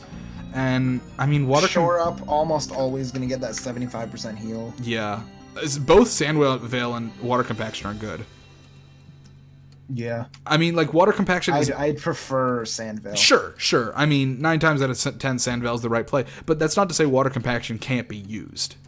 Mm-hmm. It has its uses. Obviously, I mean, Cradley's Storm Drain is better, but Water Compaction does exist. I think it's a good way to round out his team, though. Yeah. Speaking of good ways to round out your team. Oh, hi, Mega Salamence. There it is. Yeah. He's the Croissant. He's there. He's got the Intimidate Moxie and Aerolate this time. Stats are fucking ridiculous. The problem is this Pokemon is so good that it forgives like 90% of everything else. Oh, no. I mean, yeah, Aerolate's amazing. It's got Wish Pass capability, as David will remind you. There are teams in this draft that I would say are good and are worse than Mega Salamence. Just the teams as a whole are worse than Mega Salamence. Good. Yes. Cool. I mean, yeah, saving it for last, not a bad idea here. I mean, it's Mega Salamence. It'll be our first time seeing it. Oh, yeah. And that's terrifying that it hasn't been taken till now. Moving on to Electros, baby. Another Pokemon that does benefit from Sorry, Trick did Room. I miss this? I don't remember Electros being picked. Then yeah, you missed it because it did. And here it is. No natural weaknesses. If you get Gravitied or Mold Breaker or whatever, sure, it gets hit by ground. So this makes me question his entire team even more. Why do you have Galarian Weezing? Yeah, that's true. Wait, all of his Pokemon besides like Starmie and Sawsbuck like need their abilities. The Weezing pick confused me unless you're just gonna run Levitate every time, which I mean is good. Levitate's fine. Yeah, that's true. But you can't do any of the funny stuff. It happens. You can't do the ha-has. Yeah, I mean, Electros, as much as I love it, I have to admit it's not like a very good Pokemon. No, it's not. It's really not very good. Yeah, that's about it. As an ending to his team, I would say it's decent, just in that the rest of his team was already pretty decent. Yeah. It does offer him Electric, but how useful that will be, I don't know. Yeah, I'm not sure. Nothing on his team really is super scared of things that are scared of Electric, really. Yeah. I don't think Electros will see much play. To my chagrin, I think this is one of those picks that is maybe going to be at the part of the Pokemon stats list with the 0 or 1 games played, but we'll see. Moving on to Ditto. I mean, here's your discount Mew, I guess. Yeah. With Imposter. I mean, honestly, as far as 10th picks go, this is not a bad one. Like, it's just, it's one way to round out your team, is just have the opponent's shit. My computer has locked up. I can't do anything, but for some reason you can still hear me. Yeah. I can. I cannot interface with my computer at all. Okay. Well, let's keep going. Okay. We're almost there. Ditto. Tell me what the next pick is, because I can't see Okay, it. well, I'll tell you in a sec, but here's Ditto. He's there. Yeah. This is a good way to round it out. Ko's team is fucking scary. Next up, we got Yuxi, your favorite! Oh, I hate this Pokemon. Yuxi! There he is. He's got Parting Shot, right? What? No. No, he's got the other one. What's the other one called? The one that kills you. Memento? Yeah, Memento. Thank you. Memento. Yeah, I mean, Trick Room Memento. Yeah, very, very bulky, monopsychic, immune to ground, decent pick. How's your computer doing, man? It can't move. Oh, that's not great. Oh? Is an egg hatching? Oh. Oh? You good? No, all that did was turn off the screen. Oh, okay. Next up, we got Comfey. Comfey is... I'm so glad we're seeing it. Comfey, Triage is something I want to see in... Comfy. It's something I want to see in TDD. I think it's a great last pick. I think it's smart of him to wait so long, because, I mean, the chances of Comfey getting picked by anybody are pretty low. I was considering it, but clearly not enough to actually take it. Mono Fairy, it kind of looks like it'd be Part Grass, but it's not. The stats are not great, but really, I mean, +3 priority to any moves that have healing properties is fucking amazing. Plus, just floral healing is just so good. Yeah, that's true. Yeah. So Comfy, very strong pick, contender for the best pick of the final round. Next up, we got Rhydon, which is nice for Feanor, because even though it is very, very weak to water, Lightning Rod is not bad to have as a switch-in. Hey, you're back. Hi. Is everything good? Yeah, the computer just decided it was time to stop. Oh, but did it start again? Yeah. Okay, cool. Alright, so Rhydon, did you hear what I had to say about Rhydon? No, I was talking about Comfy. Okay, cool. Well, Comfy's done. This one's Rhydon.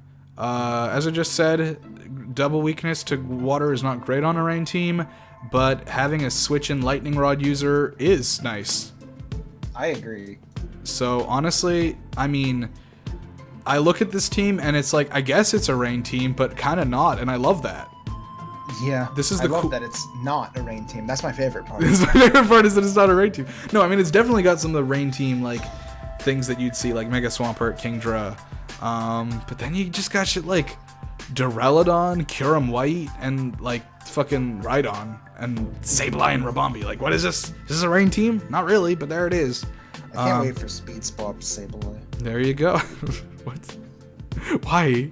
Just make it a quick boy. Okay, why though? Because I said so. Okay. Give it a quick boy, but make it have stall as its ability. Next up is Donphan. It's quality C tier. Quality C. It's very good physically. It's got 120 in special, or rather in attack and defense.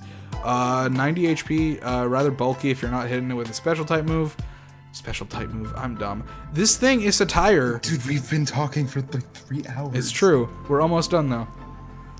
We're in the final stretch. It's a tire, but it has 50 speed. Why is it a speed 50, David? What? Why is Donphan speed 50? Why not? He's a tire. He like rolls up and go fast. No. Clearly not. He rolls up and goes 50. He rolls up and goes 50. What if speed is just the miles per hour that they go? I mean, that's pretty fast. Yeah.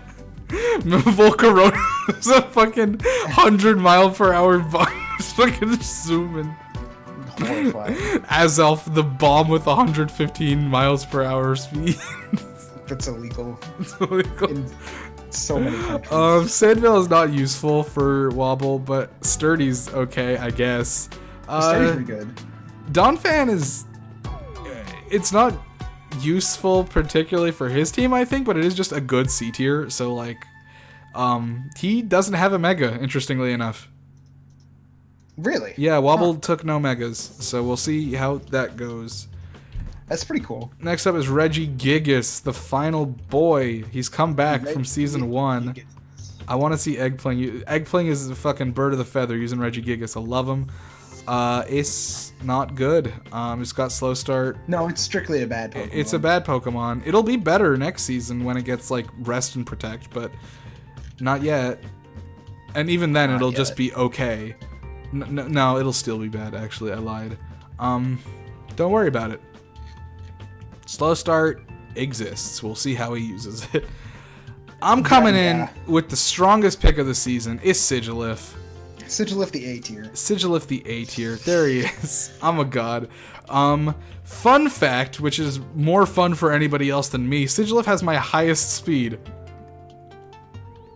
Oh. 97 is the highest speed I have on this team. Oh, no. Wonderskin, Magic Guard, and Tinted Lens are all really good abilities. Sigilyph is like... Yeah, I mean, you've taken it every season. Yeah, you know what? Fuck this. I don't need to talk about Sigilyph. I don't need to explain myself. It's Sigilyph. Mega Sharpedo. There he is. Wow, look at him. Remember when I said to come back in round 10? I can't wait for Team Aqua versus Team Magma. It's gonna happen. Mega Sharpedo, is not the best. No, he's not. That's why he's C tier. Yeah, he has Speed Boost, which I guess he can use and, like, protect, but then he gets Strong Jaw, which is cool when you combine it with 140 attack, but it kind of limits what he can do, I feel like. Oh, not really. He's got, like, Crunch. He's got Psychic Fangs. He's got Psychic Fangs, okay. He's got Ice Fang. He's got, Fire Waterfall. Fang. Oh, well, Waterfall doesn't boost his Strong Jaw. No, but it's Stab. Yeah, well, okay. It's mostly Crunch they're gonna go for. Yeah.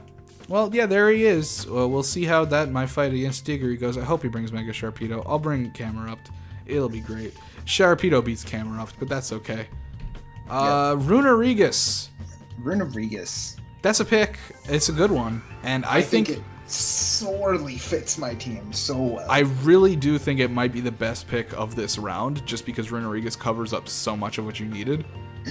I needed hazards. It gets stealth rocks, spikes, toxic spikes. I needed a ghost type. I needed a ground type. I needed another trick room setter. Yeah, you needed defensive stats, which it gives you.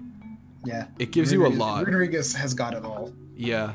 Also, we were talking about how Eggpling was the MVP for making the ability slots easy to deal with. You two.